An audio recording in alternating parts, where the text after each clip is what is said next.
క్రీస్తే సర్వాధికారి పాట పాడుకుందాం.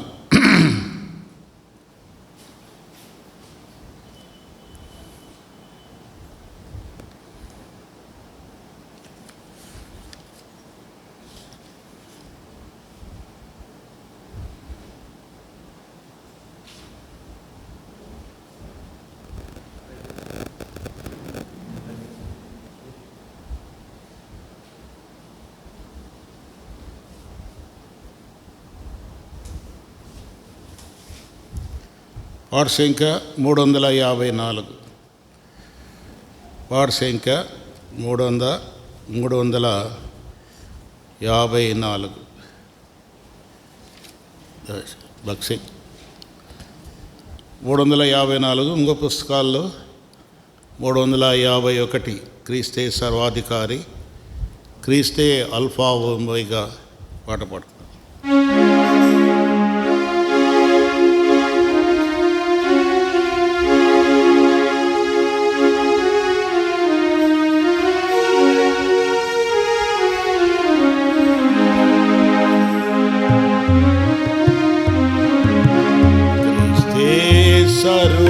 सर्वाधिकारी क्रिस्ते अल्फा ओमेगा आदि अंत क्रिस्ते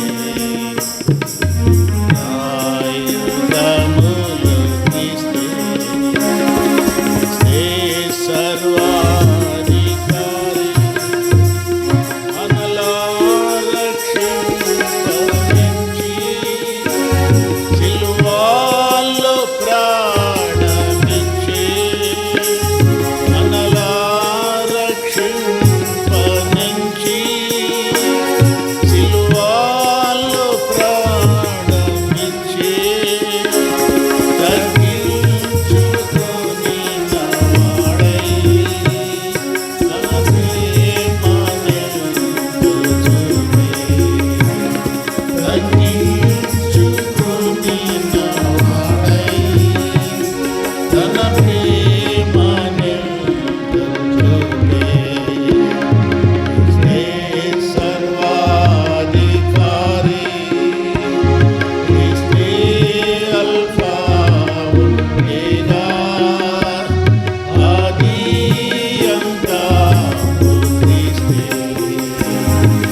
प्रभु समयमी चुचुंदे इदु रक्षण करकै प्रभु समयमी चुचुंदे नेडे रक्षण दिनमु अंगीकरिंचु निपुणे नेडे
మనం యేసుని వారలము పాట పాడుకుందాం.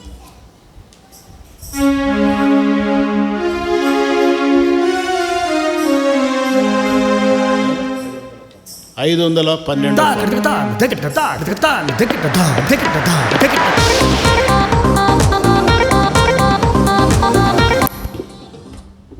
ఏమది?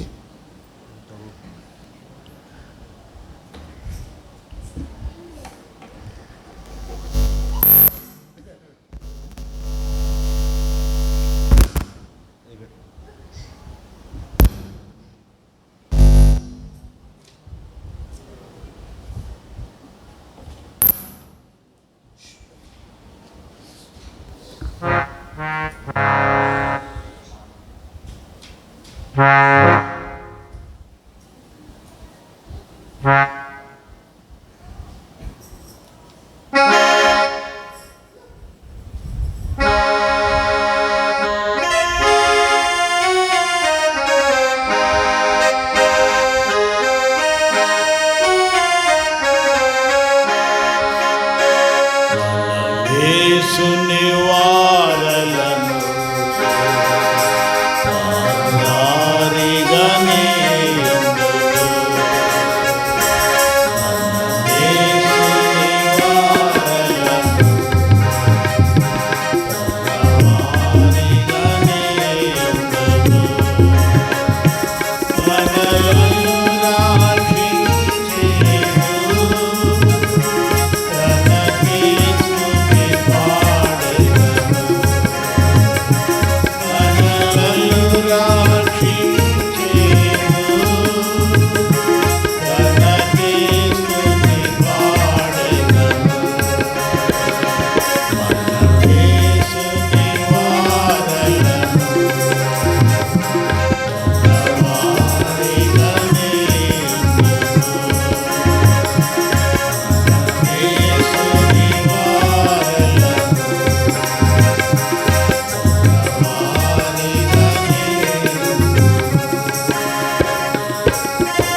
బైబిల్ కోరస్ పాడుకుందాం. గ్రంథవాదనములన్నీ నావి, రాది ఆజ్ఞయాలు వరుస వచనము, ప్రాణ దివ్య ప్రేమ వాగ్దానములు, గ్రంథవాదనములన్నీ నావి. Every promise in the book is mine. Every chapter, every verse, every line. All the blessings of His Lord divine. Every promise in the book is mine.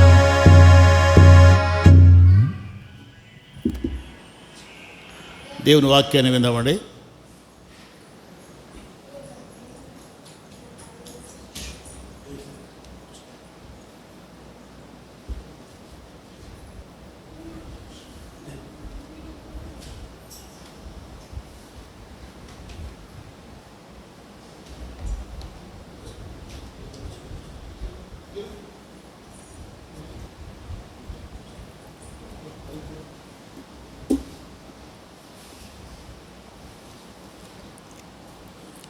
Praise the lord.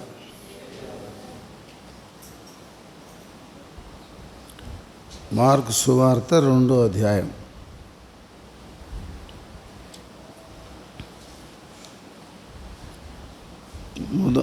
మొదటి నుండి 12 వచనాలు అందరం కలిసి చదువుకుందాం. మార్కు సువార్త 2వ అధ్యాయం మొదటి 12 వచనాలు మీరు కూడా చదవండి. కొన్ని దినములైన పిమ్మట ఆయన మరలా కపెర్నహూములోనికి వచ్చెను. ఆయన ఇంట ఉన్నాడని వినవచ్చినప్పుడు అనేకులు కూడి వచ్చారు కనుక వాకిటనైనను వారికి స్థలం లేకపోయాను. ఆయన వారికి వాక్యము బోధించుచుండగా కొందరు పక్షవాయువుగల ఒక మనుషుని 4 చేత మోయించుకొని ఆయన ఎద్దకు తీసుకొని వచ్చిరి. చాలా మంది కూడి ఉన్నందున వారు ఆయన ఎద్దకు చేరలేక ఆయన మునచోటికి పైగా ఇంటి కప్పు విప్పి సందు చేసి పక్షవాయువుగల వారిని పరుపుతోనే దింపిరి. యేసు వారి విశ్వాసము చూసి, కుమారుడా, పాపములు క్షమింపబడి ఉన్నవని పక్షవాయువుగల వారితో చెప్పాను. శాస్త్రుల్లో కొందరు అక్కడ కూర్చుని ఉండేది. వారు ఇతడు ఎట్లెందుకు చెప్పుచున్నాడు, దేవదూషణ చేయుచున్నాడు కదా, దేవుడు ఒక్కడే తప్ప పాపమును క్షమింపగలవాడెవడని తమ హృదయములలో ఆలోచించుకున్నది. వారి నాటి సంగతులను ఈ పక్షవాయువుగల వారితో, నీ పాపములు క్షమింపబడి ఉన్నవని చెప్పుడు సులభమా, నీవు లేచి నీ పరిపెత్తుకు నడుమని చెప్పుడు సులభమా?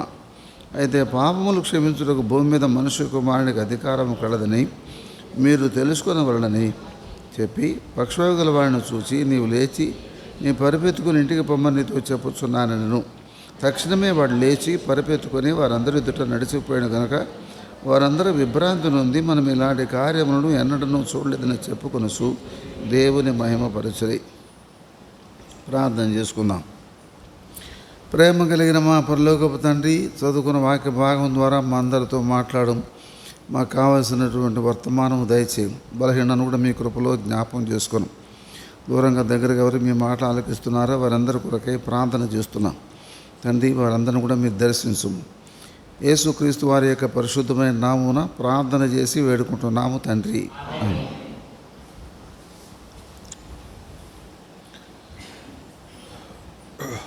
మనం చదువుకున్న వాక్య భాగంలో 10 విషయాలు మనం ధ్యానం చేస్తాం. ఏమిటి 10 విషయాలు? మొట్టమొదటిది కపెర్నహూము, రెండవది ఆయన ఇంట ఉన్నాడు, మూడవది అనేకులు కూడి వచ్చిరి, నాలుగవది వాక్యము బోధించుచుండెను, ఐదవది పక్షవాయువు గల మనుషుడు, ఆరవది వారి విశ్వాసమును చూచి, ఏడవది కుమారుడా, నీ పాపములు క్షమింపబడి ఉన్నవి, ఎనిమిదవది పరిపెత్తుకు నడుమని చెప్పుడు సులభమా, పాపములు క్షమింపబడినవని చెప్పుడు సులభమా. తర్వాత 9వది పాపములు క్షమించుటకు భూమి మీద మనుష్య కుమారునికి అధికారము కలదు. 10వది వారందరి ఎదుట తను పరిపెత్తుకొని నడిచిపోయాను. ఈ 10 విషయాలు ఇప్పుడు మనం ధ్యానం చేస్తాం. తర్వాత కొన్ని నిమిషాల సాక్ష్యం కూడా నేను పంచుకుంటాను. మొట్టమొదటిది కపెర్నహూము. యేసుప్రభువారు భూలోకములో ఆయన శరీరధారిగా జీవించినప్పుడు ఆయన అనేక స్థలాల్లో ఆయన దర్శించాడు, అనేక స్థలాల్లో ఆయన నివాసం చేశాడు. కపెర్నహూము అనేటువంటి పట్టణము గురించినటువంటి మాట ఏం రాయబడిందంటే, దేవుని దయ వలన నేను హోలీ ల్యాండ్ వెళ్ళి వచ్చాను, నేను నా భార్య 2016 సంవత్సరంలో. ఈ కపెర్నహూము అనే పట్టణానికి కూడా వెళ్ళాం. కపెర్నహూము అనే పట్టణం ఎదురుగా ఏం రాయబడిందంటే, మన ఊరు రాగానే మనం ముందు ఊరి పేరు ఏదో చెప్తారు కదా, రాస్తారు బోర్డు మీద, బద్వేలు, మైదుకూరు, తర్వాత నంద్యాల, కర్నూలు అని రాస్తారు. అట్లాగే ఈ కపెర్నహూము అనేటువంటి పట్టణం పేరు రాసి దాని కింద ఏం రాశారంటే, the city of Jesus Christ అని రాశారు. అంటే యేసుప్రభు యొక్క పట్టణము కపెర్నహూము అనేటువంటి. అంటే యేసుప్రభు వారు ఎక్కువగా అద్భుతాలు చేసిన పట్టణం, ఎక్కువగా ఆయన సూచక్రియలు, మహత్కార్యాలు, స్వస్థతలు జరిగించిన పట్టణం. అందుకని యేసుప్రభు వారికి ఇష్టమైన పట్టణం అని the city of Jesus Christ అని రాశారు. అంటే యేసుప్రభుకి ఈ పట్టణం ఎంత ప్రాముఖ్యమో అనేటువంటిది మనకు అర్థమవుతుంది. కపెర్నహూము అనగా అర్థం ఏమిటంటే ఆదరణ గల పట్టణము. కపెర్నహూము అనగా ఆదరణ గల పట్టణం. యేసుప్రభువారు ఆ పట్టణంలో అద్భుతాలు చేయడానికి, పట్టణంలో ఉన్న వారిని ఆదరించడానికి ఆ పట్టణానికి వచ్చాడు. మనల్ని ఆదరించేవాడు యేసుప్రభువారు. మనము ఆదరించబడాలంటే యేసుప్రభు దగ్గరికి రావాలి, లేక యేసుప్రభు మన దగ్గరికి రావాలి. యేసుప్రభు దగ్గరికి వస్తే ఆయన మనల్ని ఆదరిస్తాడు. మనం యేసుప్రభు దగ్గరికి వచ్చినా, యేసుప్రభు మన దగ్గరికి వచ్చినా మనకు ఆదరణ దొరుకుతుంది. ఎవరు మనల్ని ఆదరిస్తారు? కష్టాలు, బాధలు, శ్రమలు, ఇబ్బందులు, వీటన్నిటిలో ఆదరించే వాళ్ళు ఎవరంటే ప్రభు. అందుకనే నేను మిమ్మును ఆదరించెదను అన్నాడు. దేవుని వాక్యములో ఎట్లా ఆదరిస్తా అన్నాడు దేవుడు? యెషయా గ్రంథం 66వ అధ్యాయం 13వ వచనం. యెషయా 66:13. ఒకని తల్లి వారిని ఆదరించున్నట్లు నేను మిమ్మును ఆదరించెదను, యెరూషలేములోనే మీరు ఆదరింపబడుదురు. మనల్ని దేవుడు ఆదరించే స్థలము యెరూషలేము అనగా దేవుని మందిరం. దేవుని మందిరం మనల్ని ఆదరించేది. దేవుని మందిరంలో దేవుని వాక్యం, దేవుని సన్నిధి, దేవుని ప్రసన్నత ఇవన్నీ కలిసి మనల్ని ఆదరిస్తాయి. ఈ లోకములో ఆదరణ అవసరం లేని వాళ్ళంటూ ఉండరు. ఎవరికొకరికి ఏదో రకమైన సమస్యతో ఆదరించబడాలని చెప్పి ఎదురు చూస్తారు. అయితే మన దేవుడు ఎంత మంచి దేవుడు అంటే, యేసుప్రభువారు ఆదరించడానికి మనల్ని పరలోకము నుంచి మన కొరకు పరిశుద్ధాత్మ దేవుని పంపించాడు. ఆయన పేరేం పేరు? ఆదరణకర్త. యేసుప్రభు చెప్పాడు ఏమని? యోహాను సువార్త 14వ అధ్యాయం 16వ వచనం. యోహాను సువార్త 14:16. యోహాను సువార్త 14:26-27. యోహాను సువార్త 14:26-27. మీ యొద్ద ఎల్లప్పుడూ ఉండుట కొరకై నేను మీకు ఆదరణకర్తను పంపుదును. ఆయన ఎల్లప్పుడూ మీతో ఉండును, మీలో ఉండును. చూడారా, పరిశుద్ధాత్మ దేవుడు మనకు ఆదరణకర్త. ఆయన మనలో ఉంటాడు, మనతో ఉంటాడు, మనతో నివాసం చేస్తాడు. అందుకు దేవుడు పరలోకము నుంచి ఆదరణకర్తను మనకు పంపాడు. ఈ ఆదరణకర్త ఏ ఊర్లో ఉంటాడు? ఎక్కడ ఉంటాడు? బద్వేలో ఉంటాడు, తర్వాత మైదుకూరులో ఉంటాడు, హైదరాబాద్లో ఉంటాడు, అమెరికాలో ఉంటాడు. తర్వాత ఎక్కడికైనా రాగలడు పరిశుద్ధాత్మ దేవుడు. ఇప్పుడు ఎక్కడికి వచ్చాడు? ఈ సేవా మందిరం ఈ ఊరిలోకి వచ్చాడు పరిశుద్ధాత్మ దేవుడు. అంటే యేసుప్రభు భూలోకములో శరీరధారిగా ఉన్నప్పుడు ఆయన దాదాపు 50-60 కిలోమీటర్ల పరిధిలోనే సంచారం చేశాడు. అయితే పరిశుద్ధాత్మ దేవుడు ప్రపంచమంతా సంచారం చేస్తున్నాడు. ఏ మారుమూల గ్రామంలోనూ కూడా పరిశుద్ధాత్మ దేవుడు వస్తున్నాడు. వచ్చి ఏం చేస్తున్నాడు? మనల్ని దర్శిస్తున్నాడు. మనల్ని దర్శించి మన పాపాలు ఒప్పింపజేసి మనలో నివాసం చేస్తున్నాడు. ఇది పరిశుద్ధాత్మ దేవుని కార్యం. కపెర్నహూము అనగా ఆదరణ గల పట్టణము. సరే, ఇప్పుడు 10 విషయాల్లో ఒకటి అయిపోయింది. రెండో దానికి వద్దాం. ఏంటి రెండవది? ఆయన ఇంట ఉన్నాడని వినవచ్చినప్పుడు. యేసు ప్రభు ఇంట్లో ఉన్నాడు. కపెర్నహూము అనేటువంటి పట్టణములో యేసు ప్రభు ఒక ఇంట్లో ఉన్నాడు. బైబిల్లో దేవుని వాక్యములో 4 రకాల ఇళ్ళున్నాయి. మొదటి ఇల్లు హృదయం అనేటువంటి ఇల్లు, రెండవ ఇల్లు మనం నివసించేటువంటి ఇల్లు, మూడవ ఇల్లు సంఘం అనేటువంటి ఇల్లు, నాలుగవ ఇల్లు పరలోకం అనేటువంటి ఇల్లు. మొదటి ఇల్లు హృదయం అనేటువంటి ఇల్లు. ప్రకటన గ్రంథం 3వ అధ్యాయం 20వ వచనం. ప్రకటన 3:20. ఇదిగో నేను తలుపు నొద్ద నిలుచుండి తట్టుచున్నాను, ఎవడైనను నా స్వరం విని తలుపు తీసినట్లా నేను అతని వద్దకు వచ్చి అతనితో నేనును నాతో కూడా అతడును భోజనము చేయదము. మీరు బైబిల్ తిప్పద్దు, బైబిల్ తిప్పకుండా రాయండి. బైబిల్ తిప్పాల్సిన అవసరం లేదు. కాబట్టి ఇంటికి పోయిన తర్వాత చూసుకోండి. ఎందుకంటే సమయం రాసుకోవడానికి పూర్తిగా అనుకూలం ఉంటుంది. అందుకని హృదయం అనేటువంటి ఇల్లు, ఈ హృదయం అనేటువంటి ఇల్లు మంచిదా చెడ్డదా? ఆదికాండం 6వ అధ్యాయం 5వ వచనం. ఆదికాండం 6:5. నరుల చెడుతనము భూమి మీద గొప్పదనయు వారి హృదయం యొక్క తలంపులను ఊహంతయు ఎల్లప్పుడూ కేవలము చెడ్డది. హృదయం యొక్క తలంపులు, ఆలోచనలు, ఊహలు ఎల్లప్పుడూ కేవలము చెడ్డవి. తర్వాత ఈ హృదయం అనే ఇంట్లో నివసించేవి ఏవి? మార్కు సువార్త 7వ అధ్యాయం 20-21 వచనాలు. మార్కు 7:20-21 వచనాలు. లోపల నుండి అనగా మనుషుల హృదయంలో నుండి 7:20-21. హృదయంలో నుండి అనగా లోపల నుండి దురాలోచనలు, జారత్వములు, దొంగతనములు, నరహత్యలు, కామకత్వము, మత్సరము, దేవదూషణ, అహంభావము, అవివేకము, ఈ చెడ్డవన్నీ లోపల ఉండి, ఈ చెడ్డవన్నీ లోపల ఉండి బయలు వెడలి మనుషుని అపవిత్రపరచును అన్నాడు. ఈ చెడ్డవన్నీ ఎక్కడున్నాయి? హృదయం అనేటువంటి ఇంట్లో ఉన్నాయి. ఈ హృదయం అనేటువంటి ఇంట్లో ఉన్నప్పుడు ఈ చెడ్డవన్నీ హృదయం ఏమవుతుంది? హృదయము అపవిత్రపరచబడుతుంది. హృదయంలో నుంచి వచ్చే ప్రతిది కూడా మనుషుని యొక్క జీవితాన్ని అపవిత్రపరుస్తుంది. తర్వాత మనుషుని యొక్క హృదయం చిన్నదా పెద్దదా? 64వ కీర్తన 6వ వచనం. కీర్తన 64:6. ప్రతి వాని హృదయాంతరంగము అగాధము. ప్రతి వాని హృదయాంతరంగము అగాధము. ఇప్పుడు అగాధం అనేటువంటిది చిన్నదా పెద్దదా? చాలా పెద్దది. అంటే ఈ అగాధం అనేటువంటి హృదయం అనే ఇంట్లో ఎంత అపవిత్రమైనవి ఉన్నాయి? అపవిత్రమైనవి ఎంతకాలం నుంచి ఉన్నాయి? అపవిత్రమైనవన్నీ ఎంతకాలం నుంచి నివాసం చేస్తున్నాయి? అపవిత్రమైనవన్నీ ఎంత పెరిగిపోయినాయి. క్లారా? ఈ అపవిత్రమైనవన్నీ కూడా నివసించేటువంటి హృదయం అనే అగాధాన్ని మనం ఎట్లా శుభ్రం చేసుకోగలము?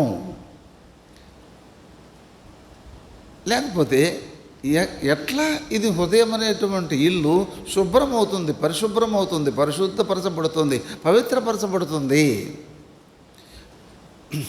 మనకు పద్యం తెలుసు కదా. ఏం పద్యం? ఎలుక తోలు తెచ్చి ఏడాదిగాడు 7 ఏళ్ళు ఉతికినా. ఎందుకంటే దాని స్వభావం అది. కనుక మన స్వభావం ఎటువంటిదంటే, మన స్వభావం మనం మార్చుకునేది కాదు. మన హృదయాన్ని మనం మార్చుకోలేం, ఇంటిని మనం శుభ్రపరచుకోలేం. అయితే ఇంటిని శుభ్రపరచడానికి యేసు ప్రభువారు పరలోకము నుండి భూలోకానికి వచ్చాడు. భూలోకానికి వచ్చి ఏం చేశాడు? హృదయాన్ని పవిత్రపరిచి పరిశుద్ధపరచడానికి తన రక్తం ఇచ్చాడు. హెబ్రీ పత్రిక 13వ అధ్యాయం 12వ వచనం. హెబ్రీ 13:12. యేసు కూడా తన స్వరక్తము చేత ప్రజలను పరిశుద్ధపరచుటకై గవ్వెని వెలుపట శ్రమ పొందెను.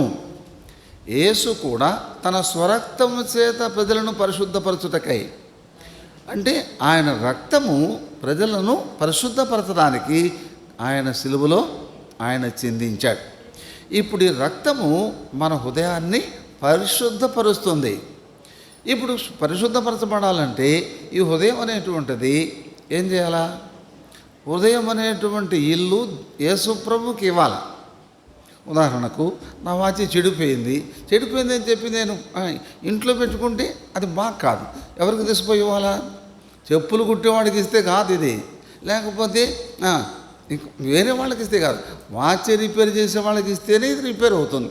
అలాగే హృదయాన్ని ఎవరైతే కడుగుతారో వాళ్లకు హృదయం ఇవ్వాలి. అందుకని యేసుప్రభు వారేమో నాటి దేవుని వాక్యంలో సామెతల గ్రంథం 23వ అధ్యాయం 26వ వచనం, సామెతలు 23:26, నా కుమారుడా నీ హృదయమును నాకిమ్ము, నా కుమారుడా నీ హృదయమును నాకిమ్ము. అంటే ఏమిటి? మన హృదయం అనేటువంటి ఇల్లు యేసుప్రభుకి ఇవ్వాలి. యేసుప్రభుకి ఇస్తే యేసుప్రభు హృదయం అనేటువంటి ఇంటిని ఏం చేస్తాడు? శుభ్రం చేస్తాడు, పరిశుద్ధపరుస్తాడు, పవిత్రపరుస్తాడు. ఇప్పుడు కేవలం యేసుప్రభు యొక్క రక్తమేనా పరిశుద్ధపరిచేది? దేవుని వాక్యం. ఇప్పుడు దేవుని వాక్యం అనేటువంటి నీరు, ఈ నీరు దేవుని వాక్యము, ఇది మన హృదయాన్ని పవిత్రపరచును అన్నాడు. ఇక్కడ ఎఫ్సి పత్రిక 5వ అధ్యాయం 27వ వచనం, ఎఫ్ఎస్సి 5:27, వాక్యమును ఉదక స్నానము చేత పవిత్రపరిచి, వాక్యమును ఉదక స్నానము చేత పవిత్రపరిచి, ఎఫ్ఎస్సి 5:27. అంటే దేవుని వాక్యం అనేటువంటి ఉదకము, నీరు మన హృదయాన్ని పవిత్రపరచును, పవిత్రపరచబడిను, పరిశుద్ధపరచబడను. ఇప్పుడు హృదయంలోకి యేసుప్రభు రాకపోతే ఏం పాట పాడతాం? తలుపు తడుతున్నాడు యేసుప్రభు, దానికి పాట ఉంది కదా, ఏం పాట? హృదయం అనడు తలుపు నొద్ద యేసునాదుండు, నిలచి సదయుడగుచు తట్టుచుండు సకల విధములను, నిలచి సదయుడగుచు తట్టుచుండు సకల విధములను. ఇప్పుడు హృదయం అనే ఇంట్లోనికి యేసుప్రభు వచ్చాడు. ఇప్పుడేం పాట పాడతాం? జీవించుచున్నాడు యేసు ప్రభు, నా హృదయములోనున్నాడు, కష్టములలో నా సహాయుడై నిత్యము జీవించును, నన్ను వదలక పట్టుకొనుము, నిన్ను విడువక వెంబడింతును, మరణించు వేళ పరలోకపు ఇంటికి నడుపు విమోచకుడా, జీవించుచున్నాడు యేసు ప్రభు, నా హృదయములోనున్నాడు, కష్టములలో నా సహాయుడై నిత్యము జీవించును. ఇప్పుడు యేసుప్రభు హృదయం అనేటువంటి ఇల్లు శుభ్రం చేసి పరిశుద్ధపరిచి పవిత్రపరిచిన తర్వాత హృదయంలోకి యేసుప్రభు వచ్చి నివాసం చేస్తున్నాడు. ఇప్పుడు హృదయం అనే ఇంట్లో ఎవరు నివాసం చేస్తున్నారు అనే సంగతి దేవుని వాక్యంలో నుండి చూద్దాం. ఎఫ్సి పత్రిక 3వ అధ్యాయం 16వ వచనం, ఎఫ్సి 3:16, విశ్వాసము ద్వారా క్రీస్తు మీ హృదయములలో నివసించుచున్నాడు, విశ్వాసము ద్వారా క్రీస్తు మీ హృదయములలో నివసించుచున్నాడు. తర్వాత ఇంకెవరు నివసిస్తారు? యోహాను సువార్త 14వ అధ్యాయం 23వ వచనం, యోహాను సువార్త 14:23, ఒకడు నన్ను ప్రేమించిన ఎడల మేము అతని యొద్దకు వచ్చి అతని యొద్ద నివాసము చేతుము. యోహాను సువార్త 14:23, మేము అతని యొద్దకు వచ్చి అతని యొద్ద నివాసము చేతుము. అంటే తండ్రి అయిన దేవుడు, కుమారుడైన దేవుడు, పరిశుద్ధాత్మ దేవుడు మన హృదయం అనే ఇంట్లో నివాసం చేస్తారు. సరే, ఇప్పుడు హృదయం శుద్ధి అయిన తర్వాత మనకు కలిగే ధన్యత ఏమిటి? మత్తయి సువార్త 5వ అధ్యాయం 8వ వచనం, మత్తయి 5:8, హృదయ శుద్ధి గల వారు ధన్యులు, వారు దేవుని చూచెదరు. సరే, ఇప్పుడు ఒక ఇల్లు అయిపోయింది. రెండో ఇంటికి వద్దాం. రెండవ ఇల్లే ఇల్లు మనం నివసించేటువంటి ఇల్లు. మనది సొంత ఇల్లా, అద్దిల్లా? మనది అపార్ట్మెంటా లేకపోతే రెంటెడ్ హౌసా? మనది ట్యాచ్డ్ హౌసా లేకపోతే పూరిపాక? ఏ ఇల్లు? సరే, ఏ ఇంటికైతే యేసుప్రభు వస్తాడు? వీళ్ళు అద్దెంట్లో ఉన్నారు కాబట్టి నేను ఇంటికి రాను, మీరు సొంత ఇల్లు కట్టుకోండి అప్పుడు వస్తానంటాడా? లేకపోతే మీరు గ్రూప్ హౌస్ కట్టుకోండి అప్పుడు అందరిలోకి వస్తానని చెప్పి అంటాడా? లేకపోతే మీరు ఇప్పుడు ఇంట్లోనే లోపల కట్టుకునే ఇల్లు ఉందా, దాన్ని ఏమంటారు? డూప్లెక్సేనా? అది కట్టుకుంటేనే వస్తానని చెప్పి అన్నాడా? యేసు ప్రభు ఎక్కడికి వస్తాడంటే ఎక్కడికైనా వస్తాడు, ఏ ఇంటికైనా వస్తాడు, ఎంత తక్కువ ఇంటికైనా వస్తాడు యేసు ప్రభు. జక్క ఇంటికి వచ్చాడు, రమ్మంటే వచ్చాడా లేదా బలవంతంగా వచ్చాడా? రమ్మన్నాడు జక్కయ్య, ప్రభువా నా ఇంటికి రా అని చెప్పి ఇష్టపడి ఆహ్వానించాడు. లూకా సువార్త 19వ అధ్యాయం 5వ వచనం. లూకా 19:5. జక్కయ్య ఆయనను తన ఇంట చేర్చుకొనెను. తర్వాత మరియమ్మ మార్తల ఇంటికి వెళ్ళాడు యేసుప్రభు వారు. ఆ ఇంట్లోకి యేసుప్రభు వచ్చాడు. లూకా సువార్త 10వ అధ్యాయం 38వ వచనం 39వ వచనం. లూకా 10:30-30. మార్త ఆయనను తన ఇంట చేర్చుకొనెను. ఇప్పుడు మార్త యేసు ప్రభువును తన ఇంట్లో చేర్చుకొని, ఇప్పుడు మార్త ఇల్లు విలువైన ఇల్లా లేకపోతే జక్క ఇల్లు విలువైన ఇల్లా? అది భలే చెప్పినారా బా. ఎందుకు? మామూలు ఉద్యోగస్తుడు కాదుగా. ఏం ఉద్యోగం? కలెక్టర్ ఉద్యోగం, డబ్బు వసూలు చేసే ఉద్యోగం, రూపాయికి 4 రూపాయలు వసూలు చేసే ఉద్యోగం. ఎందుకు బాగుండదు? ఇంటి నిండా సామాను, ఇంటి నిండా వస్తువులు, ఇంటి నిండా డబ్బే. అయితే యేసుప్రభు వచ్చాడు ఇంటికి. ఎందుకోసం వచ్చాడు? ఆ ఇల్లంతా కూడా శుభ్రం చేయడానికి వచ్చాడు యేసుప్రభు. ఇల్లు ఎట్లా శుభ్రం చేయడానికి? ఇంట్లో ఉన్నటువంటి అన్యాయపు సొత్తంతా కూడా, అక్రమంగా సంపాదించిందంతా కూడా బయటికి పోవాలా. అందుకు యేసుప్రభు ఆ ఇంటికి వచ్చాడు. యేసుప్రభు ఆ ఇంట్లోకి రాగానే ఏం జరిగింది? ప్రభువా నేను అన్యాయముగా తీసుకున్నాను. ఏం చేస్తున్నాను? నేను తీసుకున్న వానికి ఎట్లా తీసుకున్నాను? 4 అంతలు కలిపిస్తాను నేను. ఒకటి. రెండవది, నా ఆస్తిలో సగం బీదలకు ఇస్తాను. ఎంత ఆస్తి ఉండొచ్చు? సుమారు ఎంత ఆస్తి ఉండొచ్చు అండి? ఒక 10 లక్షలు అనుకుందాం. 5 లక్షలు బీదలకు ఇవ్వటం అంటే చిన్న సంగతే? అయితే వాక్యం ఏం చెప్తుందంటే సగం బీదలకు ఇస్తున్నాను, సగం అన్యాయంగా తీసుకున్న వాళ్ళ దగ్గరికి 4 అంతలు చెల్లిస్తున్నాను అన్నాడు. అంటే యేసుప్రభు రాగానే ఏమైంది ఆ ఇల్లు? ఏమైంది ఇల్లు అంటే మార్పు చెందింది ఇల్లు. ముందు మనిషి మార్పు చెందాడు.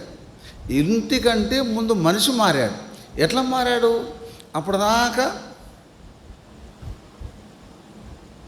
అర్థమైందిగా? ఏమిటి? వసూలు చేసేది, తీసుకునేది. ఇప్పుడు ఏమైంది? యేసుప్రభు రాగానే ఈ మార్పు ప్రభువు రాబట్టి జరిగింది. ప్రభు రాకపోతే మార్పు ఉండేది కాదు. కనుక మనం నివసించేటువంటి ఇల్లు అది ఏ ఇల్లు అయినప్పటికీ ప్రభు వస్తాడు. అయితే మనం ఏం చేయాలా? మినిమం యేసు ప్రభును ఆహ్వానించాలి. అంతెందుకు, మన ఇంటి పక్కనే ఇంట్లో పెళ్లి జరుగుతుంది, మనల్ని పిలవలేదు, మనం పోవా? ఎందుకు పో? పక్కనే కదా, మన ఇంటి పక్కనే కదా, తెలిసినోడు కదా, ఎందుకు పోవు? మినిమం రెస్పెక్ట్ ఏంటంటే, మినిమం మేనర్స్ ఏంటంటే పిలవాలి, ఇన్వైట్ చేయాలి. ఆ రీతిగానే యేసు ప్రభువును మన ఇంటికి మనం ఆహ్వానించాలి. అది మనం చేయవలసిన పని. ఆ పని చేస్తే యేసు ప్రభు మన ఇంటికి వస్తాడు. సరే, యేసు ప్రభు వచ్చినటువంటి అతి తక్కువైనటువంటి ఇల్లు, అతి పేద ఇల్లు, అతి బీద ఇల్లు ఏమిటి చెప్పండి? సత్రములో స్థలము లేనందున ఆయన పశువుల తొట్టిలో పరుండబెట్టబడెను. పశువుల తొట్టి అనేటువంటిది యేసు ప్రభు నివసించిన స్థలం. అక్కడ నివసించాడు యేసు ప్రభు. అంటే ఆకాశ మహాకాశములు పట్టజాలవే ప్రభువా అని ప్రార్థన చేశాడు సొలొమోను మహారాజు. అటువంటిది ఇప్పుడు ఎక్కడికి వచ్చాడు? ఆయన మహిమంతటిని వదిలిపెట్టుకొని తను రిక్తునిగా చేసుకొని ఇప్పుడు పశువుల తొట్టిలో పరుండబెట్టబడ్డాడు. మన ఇల్లు పశువుల తొట్టి కంటే నయమా కాదా? పశువుల తొట్టి దగ్గరికే వచ్చిన ప్రభు, అక్కడే నివసించిన ప్రభు మన ఇంట్లోకి ఎందుకు నివసించడు? అయితే మనం ఏం చేయాలంటే ఆహ్వానించు. ప్రభువా నా ఇంటికి రా నాయన, నా ఇంట్లో నివాసం చేయమని చెప్పి ఆహ్వానిస్తే ప్రభు మన ఇంటికి వస్తాడు. ఆహ్వానించకపోతే ప్రభు రాడు. సరే, ఇప్పుడు 2 ఇళ్ళు అయిపోయినాయి. మూడవ ఇల్లు సంఘం అనేటువంటి ఇల్లు. హెబ్రీ పత్రిక 3వ అధ్యాయం 5వ వచనం 6వ వచనం. హెబ్రీ 3:5-6. ధైర్యమును నిరీక్షణ వలన ఉత్సాహమును అంతం వరకు స్థిరముగా చేపట్టినట్ల మనమే ఆయన ఇల్లు. ధైర్యమును నిరీక్ష వలన ఉత్సాహమును అంతం వరకు స్థిరముగా చేపట్టినట్ల మనమే ఆయన ఇల్లు. ఇది సంఘం అనేటువంటి ఇల్లు. సంఘం అనే ఇల్లు ఎవరిది? సేవకులదా, పెద్దలదా?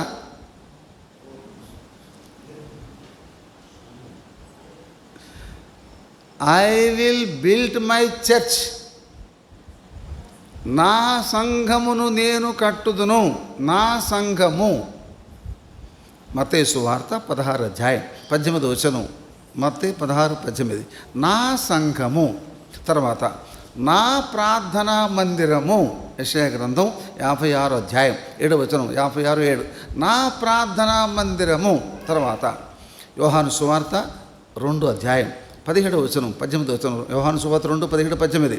నా తండ్రి ఇల్లు. ఇప్పుడు 3 చూసాం. మొట్టమొదటిది నా సంఘము, తర్వాత నా ప్రార్థనా మందిరము, మూడవది నా తండ్రి ఇల్లు. తర్వాత నా ఇల్లు అన్నాడు ప్రభు. ఎక్కడ? సంఖ్యాకాండం 12 అధ్యాయం 7 వచనం. సంఖ్యాకాండం 12:7. మోషే నా ఇల్లంతట్లో నమ్మకమైన వాడు. అదే మాట హెబ్రీ పత్రిక 3 అధ్యాయం 3 వచనం 4 వచనం. హెబ్రీ 3:4-5. మోషే నా ఇల్లంతట్లో నమ్మకమైన వాడు. నా ఇల్లు అన్నాడు. నా ఇల్లు, నా సంఘము, నా ప్రార్థనా మందిరము, తర్వాత నా తండ్రి ఇల్లు.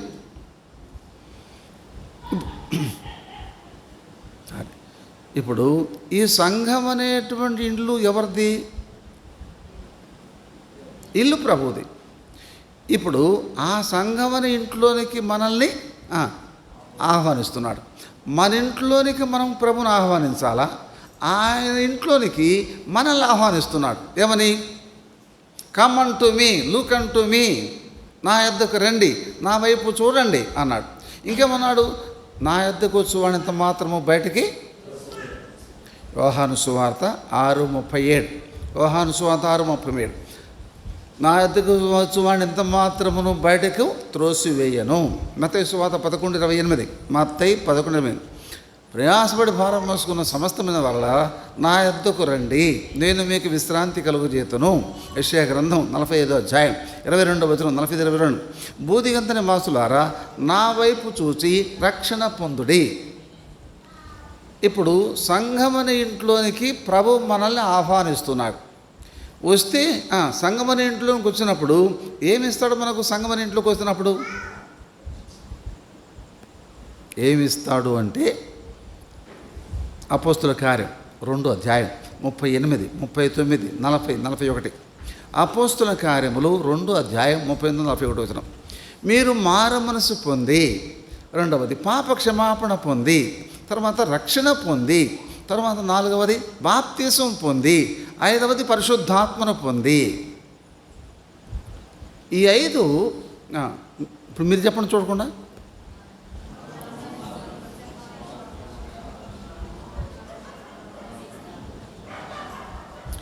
ఇవన్నీ ఫ్రీగా ఇస్తున్నాడా, లేకపోతే దీనికి ఏమైనా మనం క్రయం చెల్లించాలనా? ఫ్రీనా? ఏమి న్యాయమయ్యా? మనం ఏదైనా ఫ్రీగా ఇస్తాం, ఎవరికైనా ఇస్తామా? అంతెందుకు? భక్సింగ్ గారు చెప్తారు. ఏం చెప్తారు తెలుసా? భక్సింగ్ గారు చెప్పే మాట జాగ్రత్త వినండి. చాలామంది ఇళ్లల్లో పాత చెప్పులు, అర్థమైందా, పాత గుడ్డలు, తర్వాత పాత వస్తువులు సంవత్సరాల కొలది ఉంటాయి, కానీ అవి వేసుకో బుద్ధి కాదు, ఎవరికి ఇవ్వబుద్ధి కాదు అంటాడు.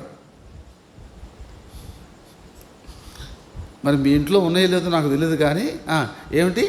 పాత చెప్పులు, పాత గుడ్డలు, పాత వస్తువులు, పాత గిన్నెలు మనం వాడుకోము, ఎవరికి ఇవ్వము కదా. చెప్పులు పాత అయిపోయిన వాడుకుంటామా? ఎవరికైనా ఇస్తామా? ఎవరు వేసుకుంటారు? అటు పారే బుద్ధి కాదు, ఇటు వేసుకో బుద్ధి కాదు, ఇంకోళ్ళకి ఇవ్వ బుద్ధి కాదు. ఇది మన సంగతి. అయితే యేసు ప్రభు ఇవన్నీ కూడా మనకు ఉచితంగా ఇస్తున్నాడు. దీనికే మనం క్రయం చెల్లించాల్సిన అవసరం లే. యేసు ప్రభువే క్రయం చెల్లించాడు. చెల్లించి మన పాపాలన్నీ ఉచితంగా క్షమిస్తున్నాడు. మనకు ఉచితంగా రక్షణ భాగ్యం ఇస్తున్నాడు. 3వది మన మనసు మారుస్తున్నాడు. 4వది పరిశుద్ధాత్మని ఇస్తున్నాడు. 5వది బాప్తిసం ఇస్తున్నాడు. ఇవన్నీ ఫ్రీగా ఇచ్చి మనల్ని ఏం చేస్తున్నాడు ప్రభు? ఏ ఇంట్లోకి చేర్చాడు? మనలను సంఘమనే ఇంట్లోనికి చేర్చాడు. అపోస్తుల కార్యములు 2వ అధ్యాయం 41, 47, 41, 47. రక్షణ పొందుతున్న వారిని ఆయన వీరందరూ సంఘములో చేర్చబడిరి. సంఘములో చేర్చబడిరి 41. తర్వాత 47, రక్షణ పొందుతున్న వారిని ప్రభు సంఘములో చేర్చుచుండెను. అంటే ప్రభు చేరుస్తున్నాడు. ఇట్లారా ఇప్పుడు మనం ఇవన్నీ ఉచితంగా ఇచ్చి మనలను సంఘములోనికి సంఘము అనే ఇంట్లోనికి చేర్చాడు. ఇంట్లోనికి చేర్చిన తర్వాత సంఘమని ఇంట్లోకి వచ్చిన తర్వాత ఏదో చుట్టం చూపుగా నేను వచ్చాను. ఎక్కడికి? ఆగస్టు నాన్న ఇంటికి. ఏదో అన్న ప్రేమను బట్టి వారం రోజులు ఉండి జానన్న అన్నాడు.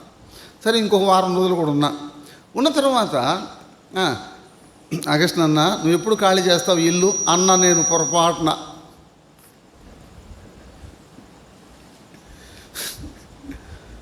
ఏమన్నాను? ఎప్పుడు ఖాళీ చేస్తావని ఆగస్టు నాన్న అన్నాను.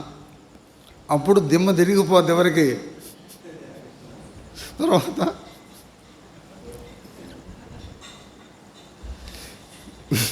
ఏదో హెబ్రోను సేవకుడు అని చెప్పి మర్యాదగా రమ్మన్నాము, ఏదో మంచోడు అని చెప్పి 4 రోజులు ఉంచుకున్నాము. కానీ ఇప్పుడేమంటున్నాడు ఆయన? మనల్నే ఖాళీ చేయమంటున్నాడు. ఇది ఏమి న్యాయం? కాబట్టి సంఘం నాది, మందిరము నాది అనేటువంటి వాళ్లకు ఇది సాదృశ్యం. అర్థమైందా?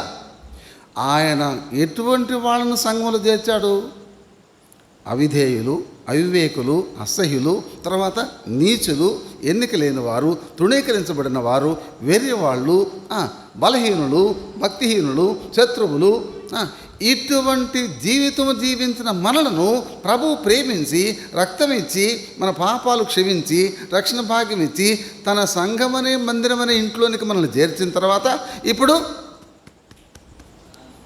ఎవరిది సంఘం? ఏమన్నా న్యాయమేనా?